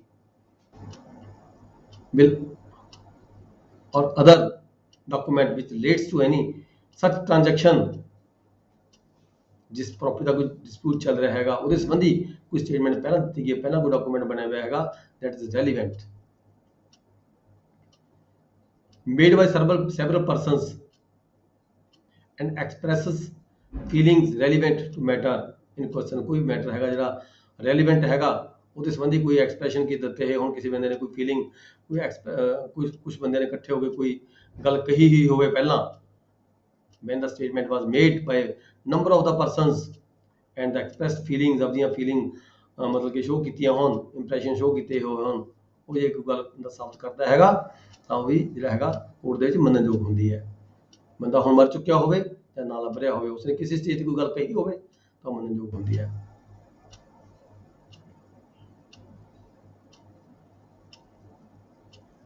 ਇਹਦੀ ਐਗਜ਼ਾਮਪਲ ਦੇਖ ਲਓ। The question is as to the date of age birth. Question ਕੀ ਹੈ, ਏ ਦੀ ਡੇਟ ਆਫ ਬਰਥ ਦੀ ਗੱਲ ਚੱਲ ਰਹੀ ਹੈ ਵੀ ਏਜ ਦੀ birth. The question is as the date of age birth, ਇਹਦੀ ਬਰਥ ਹੋਈ ਆ ਵੀ ਕਿਹੜੀ ਤਰੀਕ ਨੂੰ ਹੋਈ ਹੈ। ਇਹ ਕੁਐਸਚਨ ਹੈਗਾ ਕੋਡ ਦੇ ਵਿੱਚ, ਬਰਥ ਹੋਈ ਸੀਗੀ ਪਰ ਕਿਹੜੀ ਤਰੀਕ ਨੂੰ ਬਰਥ ਹੋਈ ਸੀ, ਇਹ ਕੁਐਸਚਨ ਹੈਗਾ। ਠੀਕ ਹੈ, ਇਹਨੂੰ ਸਾਬਤ ਕਰਨ ਦੀ ਖਾਤਰ ਕੀ ਹੈਗਾ, an entry in the diary of a deceased surgeon. ਜਿਹੜੇ ਸਰਜਨ ਨੇ ਮਰ ਚੁੱਕਿਆ, ਆਪਾਂ ਪਹਿਲਾਂ ਪੜ੍ਹ ਕੇ ਗਏ ਹਾਂ ਵੀ ਬੰਦਾ ਮਰ ਚੁੱਕਿਆ, ਹੁਣ ਗਵਾਹੀ ਦੇਣ ਲਈ ਨਹੀਂ ਆ ਸਕਦਾ, ਜਾਂ ਕਿਤੇ ਫੋਨ ਨਹੀਂ ਹੁੰਦਾ, ਲੱਭ ਨਹੀਂ ਰਿਹਾ, ਜਾਂ ਇਨਕੈਪੇਬਲ ਹੋ ਗਵਾਹੀ ਦੇਣ ਦੇ। ਠੀਕ ਹੈ, ਹੁਣ ਬੱਚੇ ਦੀ ਬਰਥ ਹੋਈ ਸੀਗੀ, ਕਿਸੇ ਡਾਕਟਰ ਨੇ ਸਰਜਰੀ ਕੀਤੀ ਸੀਗੀ, ਜਾਂ ਤਾਂ ਉਹ ਜੇ ਹਾਜ਼ਰ ਹੁੰਦਾ ਫਿਰ ਤਾਂ ਉਹ ਆਪਣੀ ਜਗ੍ਹਾ ਅੱਗੇ ਗਵਾਹੀ ਦੇ ਦਿੰਦਾ ਵੀ ਹਾਂ ਠੀਕ ਹੈ ਇੰਨੀ ਤਰੀਕ ਨੂੰ ਇਹ ਬੱਚੇ ਦਾ ਬਰਥ ਹੋਇਆ ਸੀਗਾ। ਪਰ ਹੁਣ ਸਰਜਨ ਹੈ ਨਹੀਂ ਗਿਆ, ਉਹਦੀ ਡੈਥ ਹੋ ਚੁੱਕੀ ਹੈ। ਇਹ ਜਿਹੜਾ ਸੈਕਸ਼ਨ ਹੈ ਇਹ ਸਿਰਫ ਰਿਲੇਟਡ ਹੈਗਾ ਬੰਦੇ ਜਦੋਂ ਅਵੇਲੇਬਲ ਨਹੀਂ ਹੁੰਦੇ ਗਵਾਹੀ ਦੇਣ ਦੇ ਲਈ, ਜਾਂ ਤਾਂ ਮਰ ਚੁੱਕੇ ਹੁੰਦੇ ਨੇ ਜਾਂ ਕਿਤੇ ਇੱਧਰ ਉੱਧਰ ਹੋ ਚੁੱਕੇ ਹੁੰਦੇ ਨੇ, ਤਾਂ ਉਹਨਾਂ ਦੀ ਜਿਹੜੀ ਕਹੀ ਹੋਈ ਗੱਲ ਹੈ ਤਾਂ ਉਹ ਕਿਵੇਂ ਪ੍ਰੂਵ ਹੁੰਦੀ ਹੈ। ਉਹਨਾਂ ਨੇ ਪਹਿਲਾਂ ਕਦੇ ਗੱਲ ਕੋਈ ਕਹੀ ਹੀ ਹੁੰਦੀ ਹੈ ਜਾਂ ਕਿਤੇ ਲਿਖੀ ਹੀ ਹੁੰਦੀ ਹੈ। ਹੁਣ ਇੱਥੇ ਗੱਲ ਚੱਲ ਰਹੀ ਹੈ ਏ ਦੀ ਬਰਥ ਡੇਟ ਦੀ। And entry in the diary of a deceased surgeon, ਜਿਹੜਾ ਸਰਜਨ ਹੈਗਾ ਉਹ ਮਰ ਚੁੱਕਿਆ ਹੈ, ਉਹਦੀ ਡਾਇਰੀ ਦੇ ਵਿੱਚ ਕੋਈ ਐਂਟਰੀ ਪਈ ਹੋਈ ਹੈ, ਰੈਗੂਲਰ ਐਂਟਰੀ ਜਿਹੜੀ ਪਾਉਂਦੇ ਸੀਗੇ, ਜਿਵੇਂ ਕੋਈ ਜਿਹਨੇ ਜਦੋਂ ਆਪਰੇਸ਼ਨ ਕੀਤਾ ਗਿਆ ਉਹ ਨੋਟ ਕਰਦੇ ਸੀ ਆਪਦੇ ਰਜਿਸਟਰ ਦੇ ਵਿੱਚ। ਰੂਟੀਨ ਦੇ ਵਿੱਚ ਜਿਹੜੀ ਕਾਰਵਾਈ ਕੀਤੀ ਜਾਂਦੀ ਸੀਗੀ, regularly kept in the course of business. ਜਦੋਂ ਵੀ ਕੋਈ ਆਪਦਾ ਜਿਹੜਾ ਕੰਮਕਾਰ ਕਰਦੇ ਸੀ, ਉਹ ਕੋਈ ਆਪਰੇਟ ਕਰਦੇ ਸੀਗੇ, ਆਪਦਾ ਕੋਈ ਰਜਿਸਟਰ ਉਹਨਾਂ ਦਾ ਲੱਗਿਆ ਹੋਇਆ ਸੀ, ਉਹਦੇ 'ਚ ਐਂਟਰੀ ਪਾਉਂਦੇ ਸੀਗੇ ਵੀ ਫਲਾਣੇ ਬੰਦਾ ਇਹਦੇ ਜਿਹੜਾ ਹੈਗਾ ਆਪਰੇਟ ਕੀਤਾ ਗਿਆ, ਜਾਂ ਫਲਾਣੀ ਜਿਹੜੀ ਲੇਡੀ ਹੈਗੀ ਉਹਦੀ ਡਿਲੀਵਰੀ ਹੋਈ, ਉਹਦੇ ਬੱਚਾ ਪੈਦਾ ਹੋਇਆ। ਠੀਕ ਹੈ, stating that on A given day he attended age mother. ਉਹਨੇ ਕੋਈ ਆਪਣੀ ਰਿਕਾਰਡ ਦੇ ਵਿੱਚ ਐਂਟਰੀ ਪਾਈ ਵੀ ਹੈ ਵੀ ਮੈਂ ਉਹਦੀ ਜਿਹੜੀ ਮਦਰ ਸੀਗੀ ਉਹਨੂੰ ਅਟੈਂਡ ਕੀਤਾ ਐਂਡ ਡਿਲੀਵਰੀ ਹੋਈ ਹੈ ਉਹਦੀ। ਠੀਕ ਹੈ, ਹਰ ਸਨ ਇਜ਼ ਅ ਰੈਲੀਵੈਂਟ ਫੈਕਟ। ਇਹ ਜਿਹੜੀ ਹੈਗੀ ਆ ਉਹਦੀ ਜਿਹੜੀ ਐਂਟਰੀ ਪਾਈ ਵੀ ਹੈ, ਬੰਦਾ ਬੇਸ਼ੱਕ ਨਹੀਂ ਹੈਗਾ, ਮਰ ਚੁੱਕਿਆ, ਪਰ ਉਹਦੇ ਵੱਲੋਂ ਜਿਹੜੀ ਪਾਈ ਗਈ ਜਿਹੜੀ ਐਂਟਰੀ ਹੈਗੀ ਹੈ ਇਹ ਮੰਨਣਯੋਗ ਹੈ, ਰੈਲੀਵੈਂਟ ਹੈਗੀ ਹੈ। ਜਿਹੜਾ ਸੈਕਸ਼ਨ 32 ਹੈ, ਇਟ ਇਜ਼ ਓਨਲੀ ਮਤਲਬ ਕਿ ਇਹ ਪ੍ਰੂਵ ਕੀਤਾ ਜਾਂਦਾ ਹੈਗਾ ਡਾਈਂਗ ਡੈਕਲੇਰੇਸ਼ਨ, ਜ਼ਿਆਦਾਤਰ ਡਾਈਂਗ ਡੈਕਲੇਰੇਸ਼ਨ ਦੇ ਨਾਲ ਫੇਮਸ ਹੈਗਾ ਇਹ ਜਿਹੜਾ ਸੈਕਸ਼ਨ ਹੈ। ਵੀ ਜਾਂਦਾ ਕੋਈ ਬੰਦਾ ਮਰ ਜਾਂਦਾ ਹੈ ਜਾਂ ਮਰਦੇ ਵੇਲੇ ਕੋਈ ਬੰਦਾ ਤੋਂ ਪਹਿਲਾਂ ਕੋਈ ਬਿਆਨ ਦੇ ਕੇ ਜਾਂਦਾ ਹੈ, ਉਹ ਜਿਹੜੇ ਹੁੰਦਾ ਉਹ ਮੰਨਣਯੋਗ ਹੁੰਦਾ, ਉਹਨੂੰ ਪ੍ਰੂਵ ਕਰਨ ਦੀ ਲੋੜ ਨਹੀਂ ਹੁੰਦੀ। ਹੁਣ ਜਿਵੇਂ ਇਹ ਐਂਟਰੀ ਹੈਗੀ ਹੈ, ਐਂਟਰੀ ਨੂੰ ਪ੍ਰੂਵ ਕਰਨ ਦੀ ਕੋਈ ਜ਼ਰੂਰਤ ਨਹੀਂ ਹੈਗੀ, ਇਹ entry is sufficient proof for the date of birth of the person. Next is section 33, relevancy of certain evidence for proving in the subsequent proceedings the truth of facts therein stated.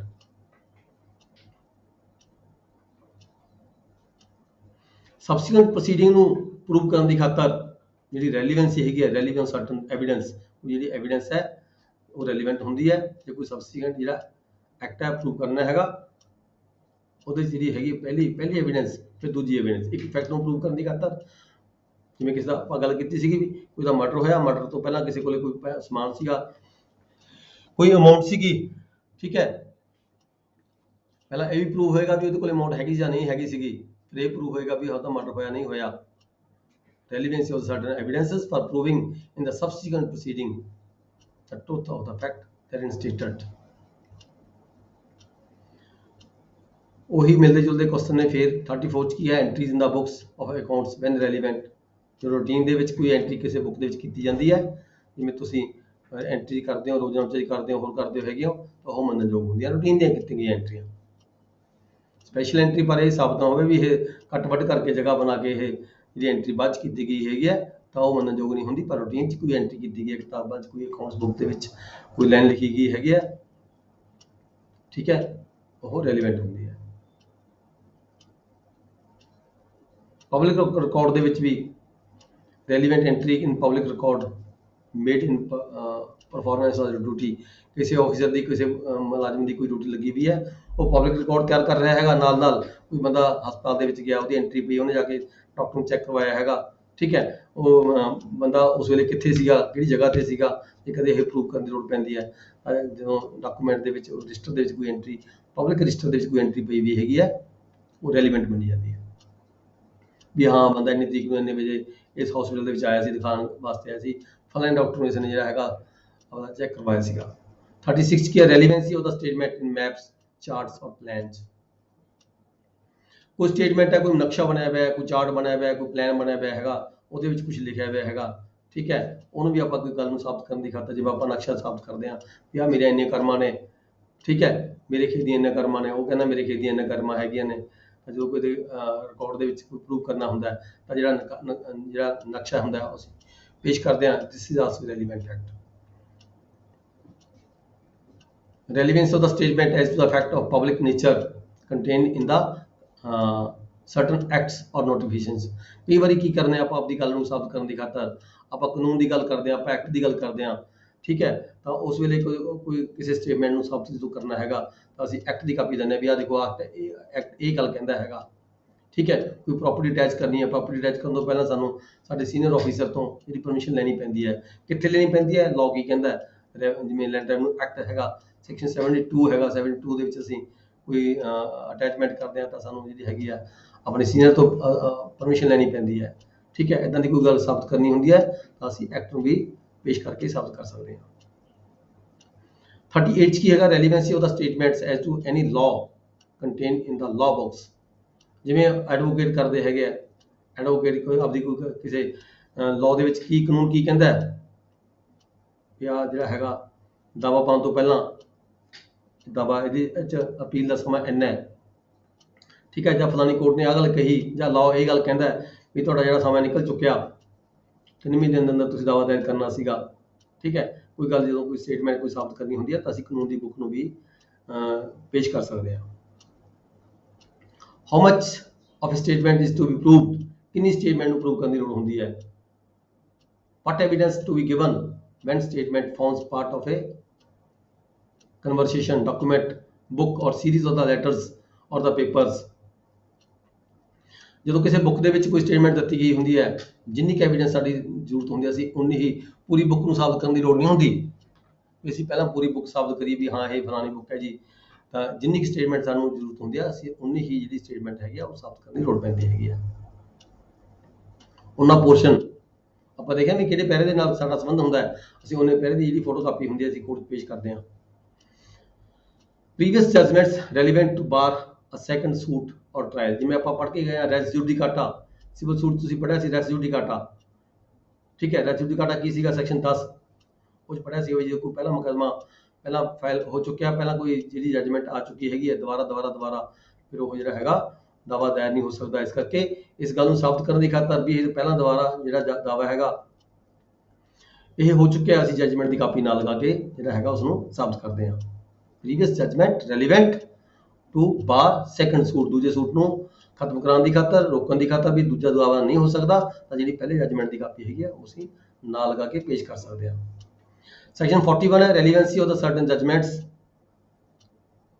In the probate jurisdiction. Judgment ਦੀ ਗੱਲ ਕਰੀ ਗਈ ਹੈ ਵੀ ਜਿਹੜੀਆਂ judgement ਪਹਿਲਾਂ ਕਿਤੇ ਪਾਸ ਹੋਈਆਂ ਵੀ ਹੈਗੀਆਂ ਨੇ, ਜੇ ਦੁਬਾਰਾ ਜਾ ਕੇ ਕੋਈ ਉਸੇ ਸੰਬੰਧੀ ਉਸੇ ਮੈਟਰ ਦੇ ਨੂੰ ਲੈ ਕੇ ਕੋਈ ਜਿਹੜਾ ਹੈਗਾ ਦਾਵਾ ਫਿਰ ਚੱਲਦਾ ਹੈਗਾ, ਜਿਹੜੀ ਪਹਿਲੀਆਂ ਜਿਹੜੀਆਂ ਜਜਮੈਂਟਾਂ ਪਹਿਲਾਂ ਕੁਝ ਕਿਹਾ ਗਿਆ ਹੈਗਾ that is admissible। 42 ਚ ਹੈ relevancy and effect of the judgments, orders or decrees other than those mentioned in section 41। 41 ਤੋਂ ਇਲਾਵਾ ਹੋਰ ਵੀ ਕਹਿੰਦਾ ਕੋਈ ਜਜਮੈਂਟ ਹੈਗਾ, ਕੋਈ ਆਰਡਰ ਹੈਗਾ, ਡਿਕਰੀ ਹੈਗੀ ਹੈ, other than those mentioned in section 41 are relevant if they relate to the matters of a public nature relevant to the inquiry। Public nature ਦਾ ਕੋਈ ਕੰਮ ਹੁੰਦਾ ਹੈ। ਕੁਐਸਚਨ ਕੀ ਹੈ? ਇਹ ਆਨਸਰ ਪੜ੍ਹ ਕੇ ਦੇਖੋ। Example, A sues B for the trespass on his land. ਇਹ ਕਹਿੰਦਾ, ਇਹ ਦਾਵਾ ਕਰਦਾ ਬੀ ਦੇ ਉੱਪਰ ਵੀ ਤੁਸੀਂ ਮੇਰੀ ਲੈਂਡ ਦੇ ਉੱਪਰ ਕਹਿੰਦਾ ਵੀ ਗੈਰ ਕਾਨੂੰਨੀ ਤਰੀਕੇ ਨਾਲ ਤੁਸੀਂ ਵੜੇ ਹੋ। B alleges the existence of a public right. B ਕਹਿੰਦਾ ਨਹੀਂ ਤੇਰੀ ਲੈਂਡ ਨਹੀਂ ਹੈਗੀ, ਇਹ ਰਸਤਾ ਹੈਗਾ ਕਾਮਨ ਰਸਤਾ ਹੈਗਾ, ਕਾਮਨ ਪਾਥ ਹੈਗਾ ਤੇ ਮੈਨੂੰ ਵੀ ਜਾਣ ਦਾ ਅਧਿਕਾਰ ਹੈਗਾ ਵਿੱਚ ਇਹ ਡਰਾਈਵ। ਪਰ ਇਹ ਕਹਿੰਦਾ ਨਹੀਂ, ਇਹ ਮੇਰਾ ਮੈਂ ਇਕੱਲਾ ਮਾਲਕ ਹੈਗਾ। The existence of a decree in favour of defendant. ਜੇ ਕੋਈ ਡਿਗਰੀ ਪਹਿਲਾਂ ਪਾਸ ਹੋਈ ਵੀ ਹੈ ਡਿਫੈਂਡੈਂਟ ਦੇ ਹੱਕ ਦੇ ਵਿੱਚ, ਇਹਨੇ ਸੂਟ ਬਾਈ ਇਹਨੇ ਕੋਈ ਦਾਵਾ ਫਾਈਲ ਕੀਤਾ ਸੀਗਾ ਅਗੇਂਸਟ ਸੀ, ਇਹਨੇ ਕੋਈ ਦਾਵਾ ਫਾਈਲ ਕੀਤਾ ਸੀ ਸੀ ਦੇ ਖਿਲਾਫ ਇਸੇ ਨਾਲ ਦਾ, ਪਰ ਉੱਥੇ ਜਿਹੜਾ ਦਾਵਾ ਹੈਗਾ ਉਹ ਇਹਦੇ ਖਿਲਾਫ ਹੋ ਗਿਆ। ਤਾਂ ਇੱਥੇ ਜਿਹੜਾ ਹੈਗਾ ਜਦੋਂ ਵੀ ਇਹ ਉਹ ਜੱਜਮੈਂਟ ਦੀ ਕਾਪੀ ਦੇਵੇਗਾ ਕੋਰਟ ਦੇ ਵਿੱਚ ਵੀ। ਦੇਖੋ ਇਹਨੇ ਪਹਿਲਾਂ ਵੀ ਇਹ ਦਾਵਾ ਕੀਤਾ ਸੀ, ਇਹ ਕਹਿੰਦਾ ਸੀ ਮੇਰਾ ਇਹ ਰਸਤਾ ਮੇਰਾ ਹੈਗਾ, ਪਰ ਸੀ ਉੱਥੇ ਜਿੱਤਿਆ ਸੀਗਾ। ਇਸ ਕਰਕੇ ਇਹ ਜਿਹੜਾ ਵਿਅਕਤੀ ਹੈਗਾ ਇਹ ਪਾਥ ਕਾਮਨ ਹੈਗਾ, ਮੈਨੂੰ ਇਸ ਰਸਤੇ 'ਤੇ ਜਾਣ ਦਾ ਅਧਿਕਾਰ ਹੈਗਾ। ਇਸ ਕਰਕੇ ਇਹ ਕਿਹਾ ਗਿਆ कोई public relevance of effect of judgment order or decree other than those mentioned in section 41 इथे पब्लिक ਦੀ ਗੱਲ ਕੀਤੀ ਵੀ ਕੋਈ ਹੋਰ ਵੀ ਡਿਗਰੀ ਇਦਾਂ ਦੀ ਕੋਈ ਪਾਸ ਹੋਈ ਹੁੰਦੀ ਹੈ ਜਿਸ ਤੋਂ ਇਹ ਸਾਬਤ ਕਰ ਸਕੇ ਬੰਦਾ ਵੀ ਨਹੀਂ ਜਿਹੜਾ ਇਹ ਗਲਤ ਕਹਿੰਦਾ ਹੈਗਾ ਇਹ ਜਿਹੜਾ ਪਾਸ ਹੈ ਪਬਲਿਕ ਪਾਸ ਹੈਗਾ 43 ਹੈ judgment etcetera other than those mention in section 40 or 42(1) ਹੋਰ ਵੀ ਕੋਈ ਜਜਮੈਂਟ ਜਿਹੜੀਆਂ ਹੁੰਦੀਆਂ ਨੇ ਰੈਲੇਵੈਂਟ ਕਿਸੇ ਵੀ ਤਰੀਕੇ ਨਾਲ ਕੋਈ ਜਜਮੈਂਟ ਨੂੰ ਅਸੀਂ ਰੈਲੇਵੈਂਟ ਸਾਬਤ ਕਰ ਸਕਦੇ ਹਾਂ ਜਿਹੜੀ ਸਾਡੇ ਕੇਸ ਨਾਲ ਥੋੜੀ ਵੀ ਸੰਬੰਧਿਤ ਹੁੰਦੀ ਹੈ ਠੀਕ ਹੈ ਉਸ ਨੂੰ ਸਾਬਤ ਕਰਨ ਦੀ ਖਾਤਰ ਕੁਝ ਹੋਰ ਕੋਰਟ ਨੇ ਕੋਈ ਜਜਮੈਂਟ ਪਾਸ ਕੀਤੀ ਹੀ ਹੋਵੇ ਠੀਕ ਹੈ ਜਿਵੇਂ ਕਿ ਇਹ prosecution B for the adultery A prosecutes B for the adultery B ਦੇ ਖਿਲਾਫ B ਦੇ ਅਗੇਂਸਟ ਜਿਹੜਾ ਹੈਗਾ ਇਹ ਨੇ ਦਾਵਾ ਪਾਇਆ ਹੋਇਆ adultery with C A's wife ਇਹਦੀ ਜਿਹੜੀ ਵਾਈਫ ਹੈ C ਹੈ ਠੀਕ ਹੈ ਵੀ ਉਹ adultery commit ਕਰਦੀ ਹੈ B ਦੇ ਨਾਲ B denies that C A's wife ਸੀ ਉਹ B ਕਹਿੰਦਾ ਨਹੀਂ ਇਹਦੀ ਤਾਂ ਵਾਈਫ ਹੀ ਨਹੀਂ ਹੈਗੀ ਇਹ but the court convicts B of adultery ਪਰ ਫਿਰ ਵੀ ਜਿਹੜੀ ਕੋਰਟ ਹੈਗੀ ਉਹ ਕਹਿੰਦਾ ਠੀਕ ਹੈ ਵਾਈਫ ਹੈ ਜਾਂ ਨਹੀਂ ਹੈ ਪਰ ਉਹ B ਨੂੰ ਉਹ ਕਰਦੀ ਕਨਵਿਕਟ ਕਰ ਦਿੰਦੀ ਹੈ ਸਜ਼ਾ ਦਿੰਦੀ ਹੈ ਠੀਕ ਹੈ ਆਫਟਰਵਰਡ C is prosecuted for the bigamy ਬਾਅਦ ਦੇ ਵਿੱਚ ਕੀ ਦਾਵਾ ਚੱਲਦਾ ਇੱਕ ਹੋਰ ਕਾਹਦੇ ਲਈ C ਦੇ ਖਿਲਾਫ ਚੱਲਦਾ ਦਾਵਾ ਕਾਹਦਾ ਬਾਈਗੈਮੀ ਦਾ ਵੀ ਹੋਰ ਮੈਰਿਜ ਕਰਾ ਲਈ B ਦੇ ਨਾਲ ਮੈਰਿਜ ਕਰਵਾ ਲਈ ਇਹਦੀ ਵਾਈਫ ਹੁੰਦਿਆਂ ਹੋਇਆ B ਦੇ ਨਾਲ ਮੈਰਿਜ ਕਰਵਾ ਲਈ during A's lifetime C says that she never was A's wife C ਕਹਿੰਦੀ ਹੈ ਵੀ ਜਿਹੜੀ ਉਹ ਹੈ ਇਹਦੀ ਵਾਈਫ ਕਦੇ ਨਹੀਂ ਬਣੀ ਹੈਗੀ ਇਸ ਕਰਕੇ ਜਿਹੜੀ ਪਹਿਲੀ ਡਿਗਰੀ ਪਾਸ ਹੋਈ ਸੀਗੀ ਉਹਦੇ 'ਚ ਕਿਤੇ ਸਾਬਤ ਨਹੀਂ ਹੋਇਆ ਹੈਗਾ ਵੀ ਇਹ ਜਿਹੜੀ ਹੈਗੀ ਹੈ ਇਹਦੀ ਵਾਈਫ ਹੈ ਸੀ ਇਸ ਕਰਕੇ ਜਿਹੜੀ ਹੈ the judgment against B is irrelevant as against C ਇੱਥੇ ਜਿਹੜੀ ਜਜਮੈਂਟ ਹੈਗੀ ਆ ਉਹ ਰੈਲੇਵੈਂਟ ਨਹੀਂ ਹੁੰਦੀ ਕਿਉਂਕਿ ਪਹਿਲਾਂ ਜਿਹੜੀ ਡਿਗਰੀ ਪਾਸ ਹੋਈ ਸੀਗੀ ਉਹਦੇ ਵਿੱਚ ਬੇਸ਼ੱਕ ਲੈਟਰੀ ਦੀ ਉਹਨੂੰ ਸਜ਼ਾ ਤਾਂ ਮਿਲੀ ਪਰ ਕਿਤੇ ਇਹ ਸਾਬਤ ਨਹੀਂ ਹੋਇਆਗਾ ਵੀ ਇਹ ਇਹਦੀ ਵਾਈਫ ਹੈਗੀ ਹੈ ਇਸ ਕਰਕੇ ਸੈਕੰਡ ਕੇਸ ਦੇ ਵਿੱਚ ਜਿਹੜੀ ਇਹ ਡਿਗਰੀ ਹੈਗੀ ਹੈ ਉਹ ਰੈਲੇਵੈਂਟ ਨਹੀਂ ਮੰਨੀ ਜਾਂਦੀ Section 44 के fraud or collusion in obtaining judgment or incompetency of the court कोई fraud commit ਕੀਤਾ ਹੈ ਕੋਈ collusion commit ਕੀਤਾ ਹੈਗਾ judgment ਲੈਣ ਦੀ ਖਾਤਰ ਠੀਕ ਹੈ ਔਰ incompetency of the court ਜਾਂ court competent ਨਹੀਂ ਸੀਗੀ court ਦਾ ਅਧਿਕਾਰ ਖੇਤਰ ਨਹੀਂ ਸੀਗਾ ਪਰ court ਨੇ judgment ਦੇਤੀ ਜਾਂ judgment ਲਈ ਗਈ ਪਾਰਟੀਆਂ ਨੇ ਆਪਸੀ ਮਿਲੀ ਭੁਗਤ ਦੇ ਨਾਲ judgment ਲੈ ਲਈ ਜਾਂ ਫਰਾਡ ਕਰਕੇ ਲੈ ਲਈ ਮੇ ਬੀ ਪ੍ਰੂਵ ਤਾਂ ਫਿਰ ਅਸੀਂ ਜਿਹੜੀ ਜਜਮੈਂਟ ਹੈਗੀ ਆ ਉਹਨੂੰ ਪ੍ਰੂਵ ਕਰਨਾ ਜ਼ਰੂਰੀ ਹੁੰਦਾ ਹੈਗਾ ਉਹ ਪ੍ਰੂਵ ਕੀਤੀ ਜਾਏਗੀ ਪਰ ਉਹ ਮੰਨ ਜਾਓ ਨਹੀਂ ਹੋਏਗੀ opinion of the experts section 45 ਕੀ ਕਹਿੰਦਾ ਓਪੀਨੀਅਨ ਆਫ ਦਾ ਐਕਸਪਰਟ ਜਿਹੜੇ ਐਕਸਪਰਟ ਹੁੰਦੇ ਨੇ ਹੈਂਡ ਰਾਈਟਿੰਗ ਐਕਸਪਰਟ ਹੁੰਦੇ ਨੇ ਠੀਕ ਹੈ ਜਾਂ ਥੰਬ ਇੰਪ੍ਰੈਸ਼ਨ ਦੇ ਐਕਸਪਰਟ ਹੁੰਦੇ ਨੇ when the court has to form an opinion ਜਦੋਂ ਕੋਰਟ ਕੋਈ ਓਪੀਨੀਅਨ ਲੈਂਦੀ ਹੈ ਕਿਸੇ ਵਿਅਕਤੀ ਤੋਂ जेहेतु भी ये ਜਿਹੜਾ ਡਾਕੂਮੈਂਟ ਹੈ ਪਾਰਟਿਕੂਲਰ ਡਾਕੂਮੈਂਟ ਸਾਈਨ ਕਿਹਦਾ ਕੀਤਾ ਹੋਇਆ ਹੈ ਤਸਦੀਕ ਕਿਹਦੇ ਕੀਤੇ ਹੋਏ ਨੇ ਲਿਖਿਆ ਹੋਇਆ ਕਿਹਦਾ ਹੈਗਾ ਜਾਂ ਕੋਈ ਸਾਇੰਸ ਦਾ ਐਕਸਪਰਟ ਹੈ ਕੋਈ ਆਰਟ ਦਾ ਐਕਸਪਰਟ ਹੈਗਾ ਹੈਂਡ ਰਾਈਟਿੰਗ ਦਾ ਐਕਸਪਰਟ ਹੈਗਾ ਫਿੰਗਰ ਐਕਸਪਰਟ ਹੈਗਾ ਤਾਂ opinion such point of the person specially skilled ਹੁੰਦੇ ਨੇ ਕਿਸੇ ਕੰਮ ਦੇ ਮਾਹਰ ਹੁੰਦੇ ਹੈਗੇ ਆ ਰੈਲੇਵੈਂਟ ਫੈਕਟ ਹੁੰਦੇ ਨੇ ਉਸ ਨੂੰ ਜਿਹੜਾ ਹੈਗਾ ਉਸ ਨੂੰ ਮੰਨਿਆ ਜਾਂਦਾ ਹੈਗਾ ਸੱਚ ਪਰਸਨਸ ਆਰ ਕਾਲਡ ਐਕਸਪਰਟਸ ਉਹਨਾਂ ਨੂੰ ਐਕਸਪਰਟ ਕਿਹਾ ਜਾਂਦਾ ਹੈ ਪਰ ਜਿਹੜਾ ਉਹਦਾ ਓਪੀਨੀਅਨ ਹੁੰਦਾ ਉਹ ਕੋਰਟ ਦੇ ਵਿੱਚ ਮੰਨਣਯੋਗ ਹੁੰਦਾ ਹੈ ਜਦੋਂ ਕਿ ਦੂਜਾ ਬੰਦਾ ਉਸ ਨੂੰ ਕੋਈ ਗਲਤ ਸਾਬਤ ਨਾ ਕਰ ਦੇਵੇ 46 के effects bearing upon opinion of the experts facts not otherwise relevant are relevant if they are support or inconsistent with the opinion of the experts when such opinions are relevant. The question is whether an obstruction is a harbor is caused by certain sea wall. ਵੀ ਕਿਸੇ ਕੋਈ ਸਮੁੰਦਰ ਦੇ ਕੋਈ ਇਦਾਂ ਦੀ ਸੀ ਵਾਲ ਬਣਾ ਕੇ ਕੀ ਉਸ ਨੂੰ ਕੋਈ ਰੋਕਿਆ ਗਿਆ ਸੀਗਾ ਇਹ ਕੁਐਸਚਨ ਹੈਗਾ ਮੰਨ ਲਓ the fact that other harbor ਵੀ ਉਥੋਂ ਜੇ ਫੈਕਟ ਹੈਗਾ ਵੀ ਹੋਰ ਵੀ ਉਥੋਂ ਜਹਾਜ਼ ਲੰਘੇ ਸੀਗੇ ਕੋਈ ਸੀ ਵਾਲ ਐਸੀ ਨਹੀਂ ਸੀਗੀ ਹਾਂ ਬਸ ਖਤਮ ਕਰ ਲਾਂਗੇ ਕਲਾਸ ਇੱਕ ਦੋ ਸੈਕਸ਼ਨ ਕਰਕੇ ਫਿਰ ਇਸ ਨੂੰ ਬੰਦ ਕਰ ਲਾਂਗੇ ਕਲਾਸ 40 ਹੈਗਾ opinions at the handwriting when relevant ਕੋਈ ਹੈਂਡਰਾਈਟਿੰਗ ਹੈਗੀ ਕਿਸੇ ਬੰਦੇ ਦੀ ਉਹਦੇ ਸੰਬੰਧੀ ਕੋਈ opinion ਲੈ ਗਿਆ ਹੈਗਾ ਉਹ ਰੈਲੇਵੈਂਟ ਕਦੋਂ ਹੁੰਦੀ ਹੈ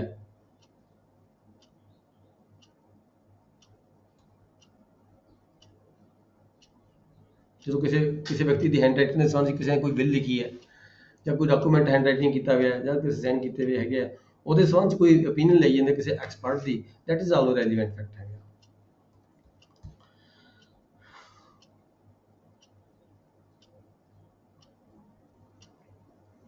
50 ਸੈਕਸ਼ਨ ਕਰਕੇ ਕਲਾਸ ਓਵਰ ਕਰਦੇ ਹਾਂ ਜੀ। Opinion as to existence of right of custom when relevant.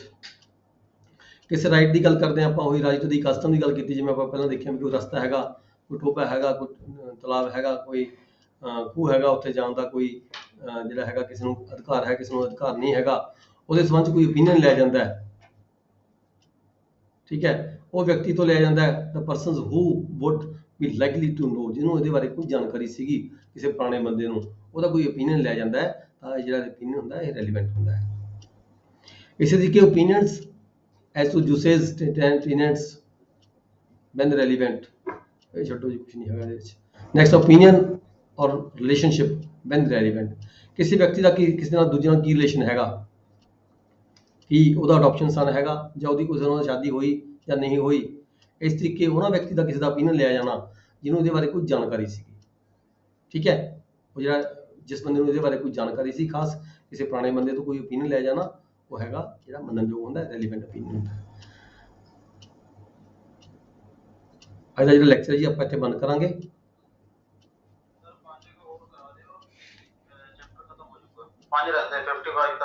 Okay, grounds of the opinion. Okay, grounds of the opinion. Grounds of the opinion when relevant. ਇਹਦਾ grounds ਜਿਹੜੀਆਂ ਹੁੰਦੀਆਂ opinion ਦੀਆਂ ਉਹ relevant ਹੁੰਦੀਆਂ ਨੇ। ਕਿਸ ਆਧਾਰ ਤੇ relevant, ਕਿਸ ਆਧਾਰ ਤੇ opinion ਦਿੱਤਾ ਗਿਆ, ਉਹਦੀ ਕੋਈ grounds ਹੈਗੀਆਂ ਨੇ। ਜਿਹੜਾ ਕੋਈ ground ਜਿਸ ਆਧਾਰ ਤੇ ਉਹ opinion ਜਿਹੜਾ ਦਿੱਤਾ ਜਾਂਦਾ ਹੈਗਾ, ਉਹ ਜਿਹੜੀਆਂ grounds ਹੁੰਦੀਆਂ ਨੇ that is relevant ਹੁੰਦੀਆਂ। An expert may give an account of the experiment, ਕੋਈ expert ਹੈਗਾ ਕਿਸੇ ਅਕਾਊਂਟ ਦੇ ਸੰਬੰਧ ਵਿੱਚ ਕੋਈ ਐਕਸਪੈਰੀਮੈਂਟ ਉਹਨੇ ਕੀਤਾ ਹੈ, ਜਿਹੜਾ ਕੋਈ ਐਕਸਪੈਰੀਮੈਂਟ ਕੀਤਾ ਹੈ, ਉਹਨੇ ਆਪਣੀ ਰਿਪੋਰਟ ਦੇਣ ਤੋਂ ਪਹਿਲਾਂ ਕੋਈ ਐਕਸਪੈਰੀਮੈਂਟ ਕੀਤਾ ਹੈ। ਠੀਕ ਹੈ, an expert may give an account of experiment performed by him for the purpose of performing his opinion. ਆਪਣਾ ਓਪੀਨੀਅਨ ਦੇਣ ਤੋਂ ਪਹਿਲਾਂ ਕੋਈ ਐਕਸਪੈਰੀਮੈਂਟ ਬੰਦਾ ਕੋਈ ਕਰਦਾ ਹੈ, ਕੋਈ ਲੈਬੋਰਟਰੀ 'ਚ ਐਕਸਪੈਰੀਮੈਂਟ ਕੀਤਾ ਵੀ ਆਹ ਪਰਟੀਕੂਲਰ ਥਿੰਗ ਹੈਗੀ ਜਾਂ ਨਹੀਂ ਹੈਗੀ, ਇਹ ਕਿਹੜਾ ਕੈਮੀਕਲ ਹੈਗਾ ਕਿਹੜਾ ਨਹੀਂ ਹੈਗਾ। ਠੀਕ ਹੈ, ਇੱਦਾਂ ਦਾ ਕੋਈ ਕਿਸੇ ਨੇ ਓਪੀਨੀਅਨ ਦਿੱਤਾ ਕਿਸੇ ਐਕਸਪਰਟ ਨੇ, ਜਿਹੜਾ ਉਹਨੇ ਕੋਈ ਪਰਫਾਰਮ ਕੀਤਾ, ਆਪਦਾ ਕੋਈ ਐਕਸਪੈਰੀਮੈਂਟ ਕੀਤਾ, ਉਹ ਜੋ ਐਕਸਪੈਰੀਮੈਂਟ ਕੀਤਾ ਹੈ, this is also a relevant fact. Character when relevant, ਕਿਸੇ ਵਿਅਕਤੀ ਦਾ ਜਿਹੜਾ ਕਰੈਕਟਰ ਹੈ, ਸਿਵਲ ਕੇਸ ਦੀ ਗੱਲ ਕੀਤੀ ਹੈ, ਕਰੈਕਟਰ ਟੂ ਪ੍ਰੂਵ ਕੰਡਕਟ ਫੂਟਡ ਇਰਰੈਲੀਵੈਂਟ। ਜਿਹੜਾ ਕਰੈਕਟਰ ਹੈਗਾ ਸਿਵਲ ਕੇਸਾਂ ਦੇ ਵਿੱਚ ਕਿਹਾ ਜਾਂਦਾ, ਸਿਵਲ ਕੇਸਾਂ ਦੇ ਵਿੱਚ ਕਿਸੇ ਵਿਅਕਤੀ ਦਾ ਜਿਹੜਾ ਕਰੈਕਟਰ ਹੈਗਾ ਉਹ ਰੈਲੀਵੈਂਟ ਨਹੀਂ ਹੁੰਦਾ, ਉਹਨੂੰ ਉਹ ਆਪਾਂ ਕਹਿੰਦੇ ਵੀ ਨਹੀਂ ਇਹਦਾ ਕਰੈਕਟਰ ਇਹ ਹੈਗਾ, ਨਹੀਂ, ਉਹ ਇਰਰੈਲੀਵੈਂਟ ਹੁੰਦਾ ਹੈ। ਕ੍ਰਿਮੀਨਲ ਕੇਸਾਂ ਦੇ ਵਿੱਚ ਜਿਹੜਾ ਕਰੈਕਟਰ ਹੈ ਉਹ ਮਾਇਨੇ ਰੱਖਦਾ ਹੈ। ਕ੍ਰਿਮੀਨਲ ਕੇਸਾਂ ਦੇ ਬੰਦੇ ਦਾ ਜਿਹੜਾ ਕਰੈਕਟਰ ਹੈ, ਗੁੱਡ ਕਰੈਕਟਰ ਹੈ, ਬੈਡ ਕਰੈਕਟਰ ਹੈ, ਇਹ ਰੈਲੀਵੈਂਟ ਹੁੰਦਾ ਹੈਗਾ। ਸੈਕਸ਼ਨ 54 'ਚ ਹੈ ਪ੍ਰੀਵੀਅਸ ਬੈਡ ਕਰੈਕਟਰ ਨਾਟ ਰੈਲੀਵੈਂਟ। ਜੇ ਕਿਸੇ ਬੰਦੇ ਦਾ ਜਿਹੜਾ ਹੈਗਾ ਪ੍ਰੀਵੀਅਸ ਬੈਡ ਕਰੈਕਟਰ ਹੈਗਾ ਉਹ ਰੈਲੀਵੈਂਟ ਨਹੀਂ ਹੈਗਾ। ਠੀਕ ਹੈ, ਪਰ ਕ੍ਰਿਮੀਨਲ ਕੇਸਾਂ ਦੀ ਗੱਲ ਕੀਤੀ ਗਈ ਹੈ, ਕ੍ਰਿਮੀਨਲ ਕੇਸਾਂ 'ਚ ਜੇ ਕਿਸੇ ਦਾ ਪ੍ਰੀਵੀਅਸ ਬੈਡ ਕਰੈਕਟਰ ਹੈਗਾ ਉਹ ਰੈਲੀਵੈਂਟ ਹੁੰਦਾ ਹੈ, ਪਰ ਸਿਵਲ ਕੇਸਾਂ ਦੇ ਵਿੱਚ ਪ੍ਰੀਵੀਅਸ ਬੈਡ ਕਰੈਕਟਰ ਨਾਟ ਰੈਲੀਵੈਂਟ। ਇਸ ਤਰੀਕੇ ਹੈਗਾ character as affecting damages. In civil cases, the fact that the character of any person is such as to affect the amount of the damages which he ought to receive is relevant. ਇਹ ਕੋਈ ਖਾਸ ਗੱਲ ਨਹੀਂ ਜੀ।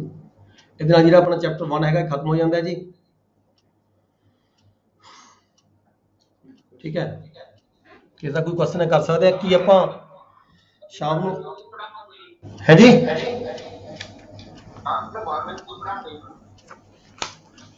ਆਪਾਂ ਕੀ ਸ਼ਾਮ ਨੂੰ ਇਹਦੀ ਕਲਾਸ ਲਗਾ ਸਕਦੇ ਆ ਇੱਕ ਚੈਪਟਰ ਹੋਰ? ਹੈ ਜੀ, ਸ਼ਾਮ ਨੂੰ ਘੰਟੇ ਲਈ ਪੜ੍ਹਾ ਸਕਦੇ ਆ ਇਹੀ ਬੁੱਕ? ਦੱਸੋ ਜੀ, ਦੱਸੋ।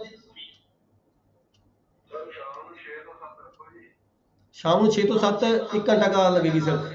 ਇਹੀ ਜਿਹੜਾ ਹੈਗਾ ਆਪਾਂ ਪੜਾਂਗੇ। Indian evidence act onward section 56 ਤੋਂ ਪੜਾਂਗੇ ਜੀ ਘੰਟੇ ਲਈ ਸਿਰਫ, ਸ਼ਾਮ ਨੂੰ 6 ਤੋਂ 7।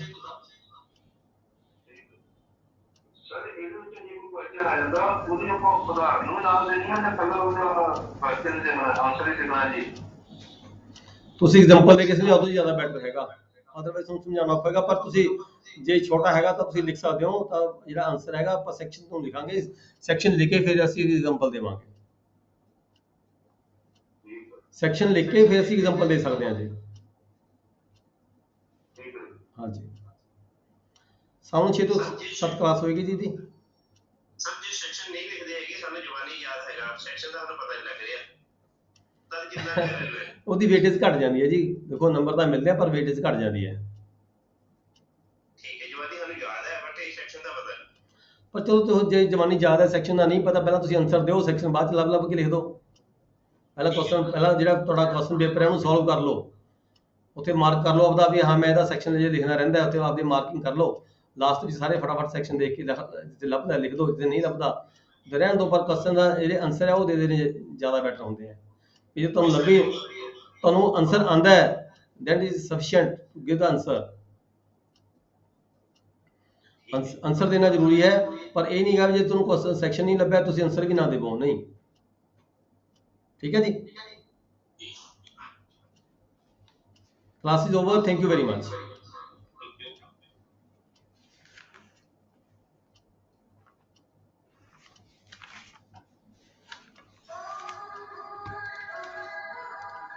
ਮੈਂ 100 ਸੈਕਸ਼ਨ ਕਰੀਆਂ ਸੀਗੀਆਂ।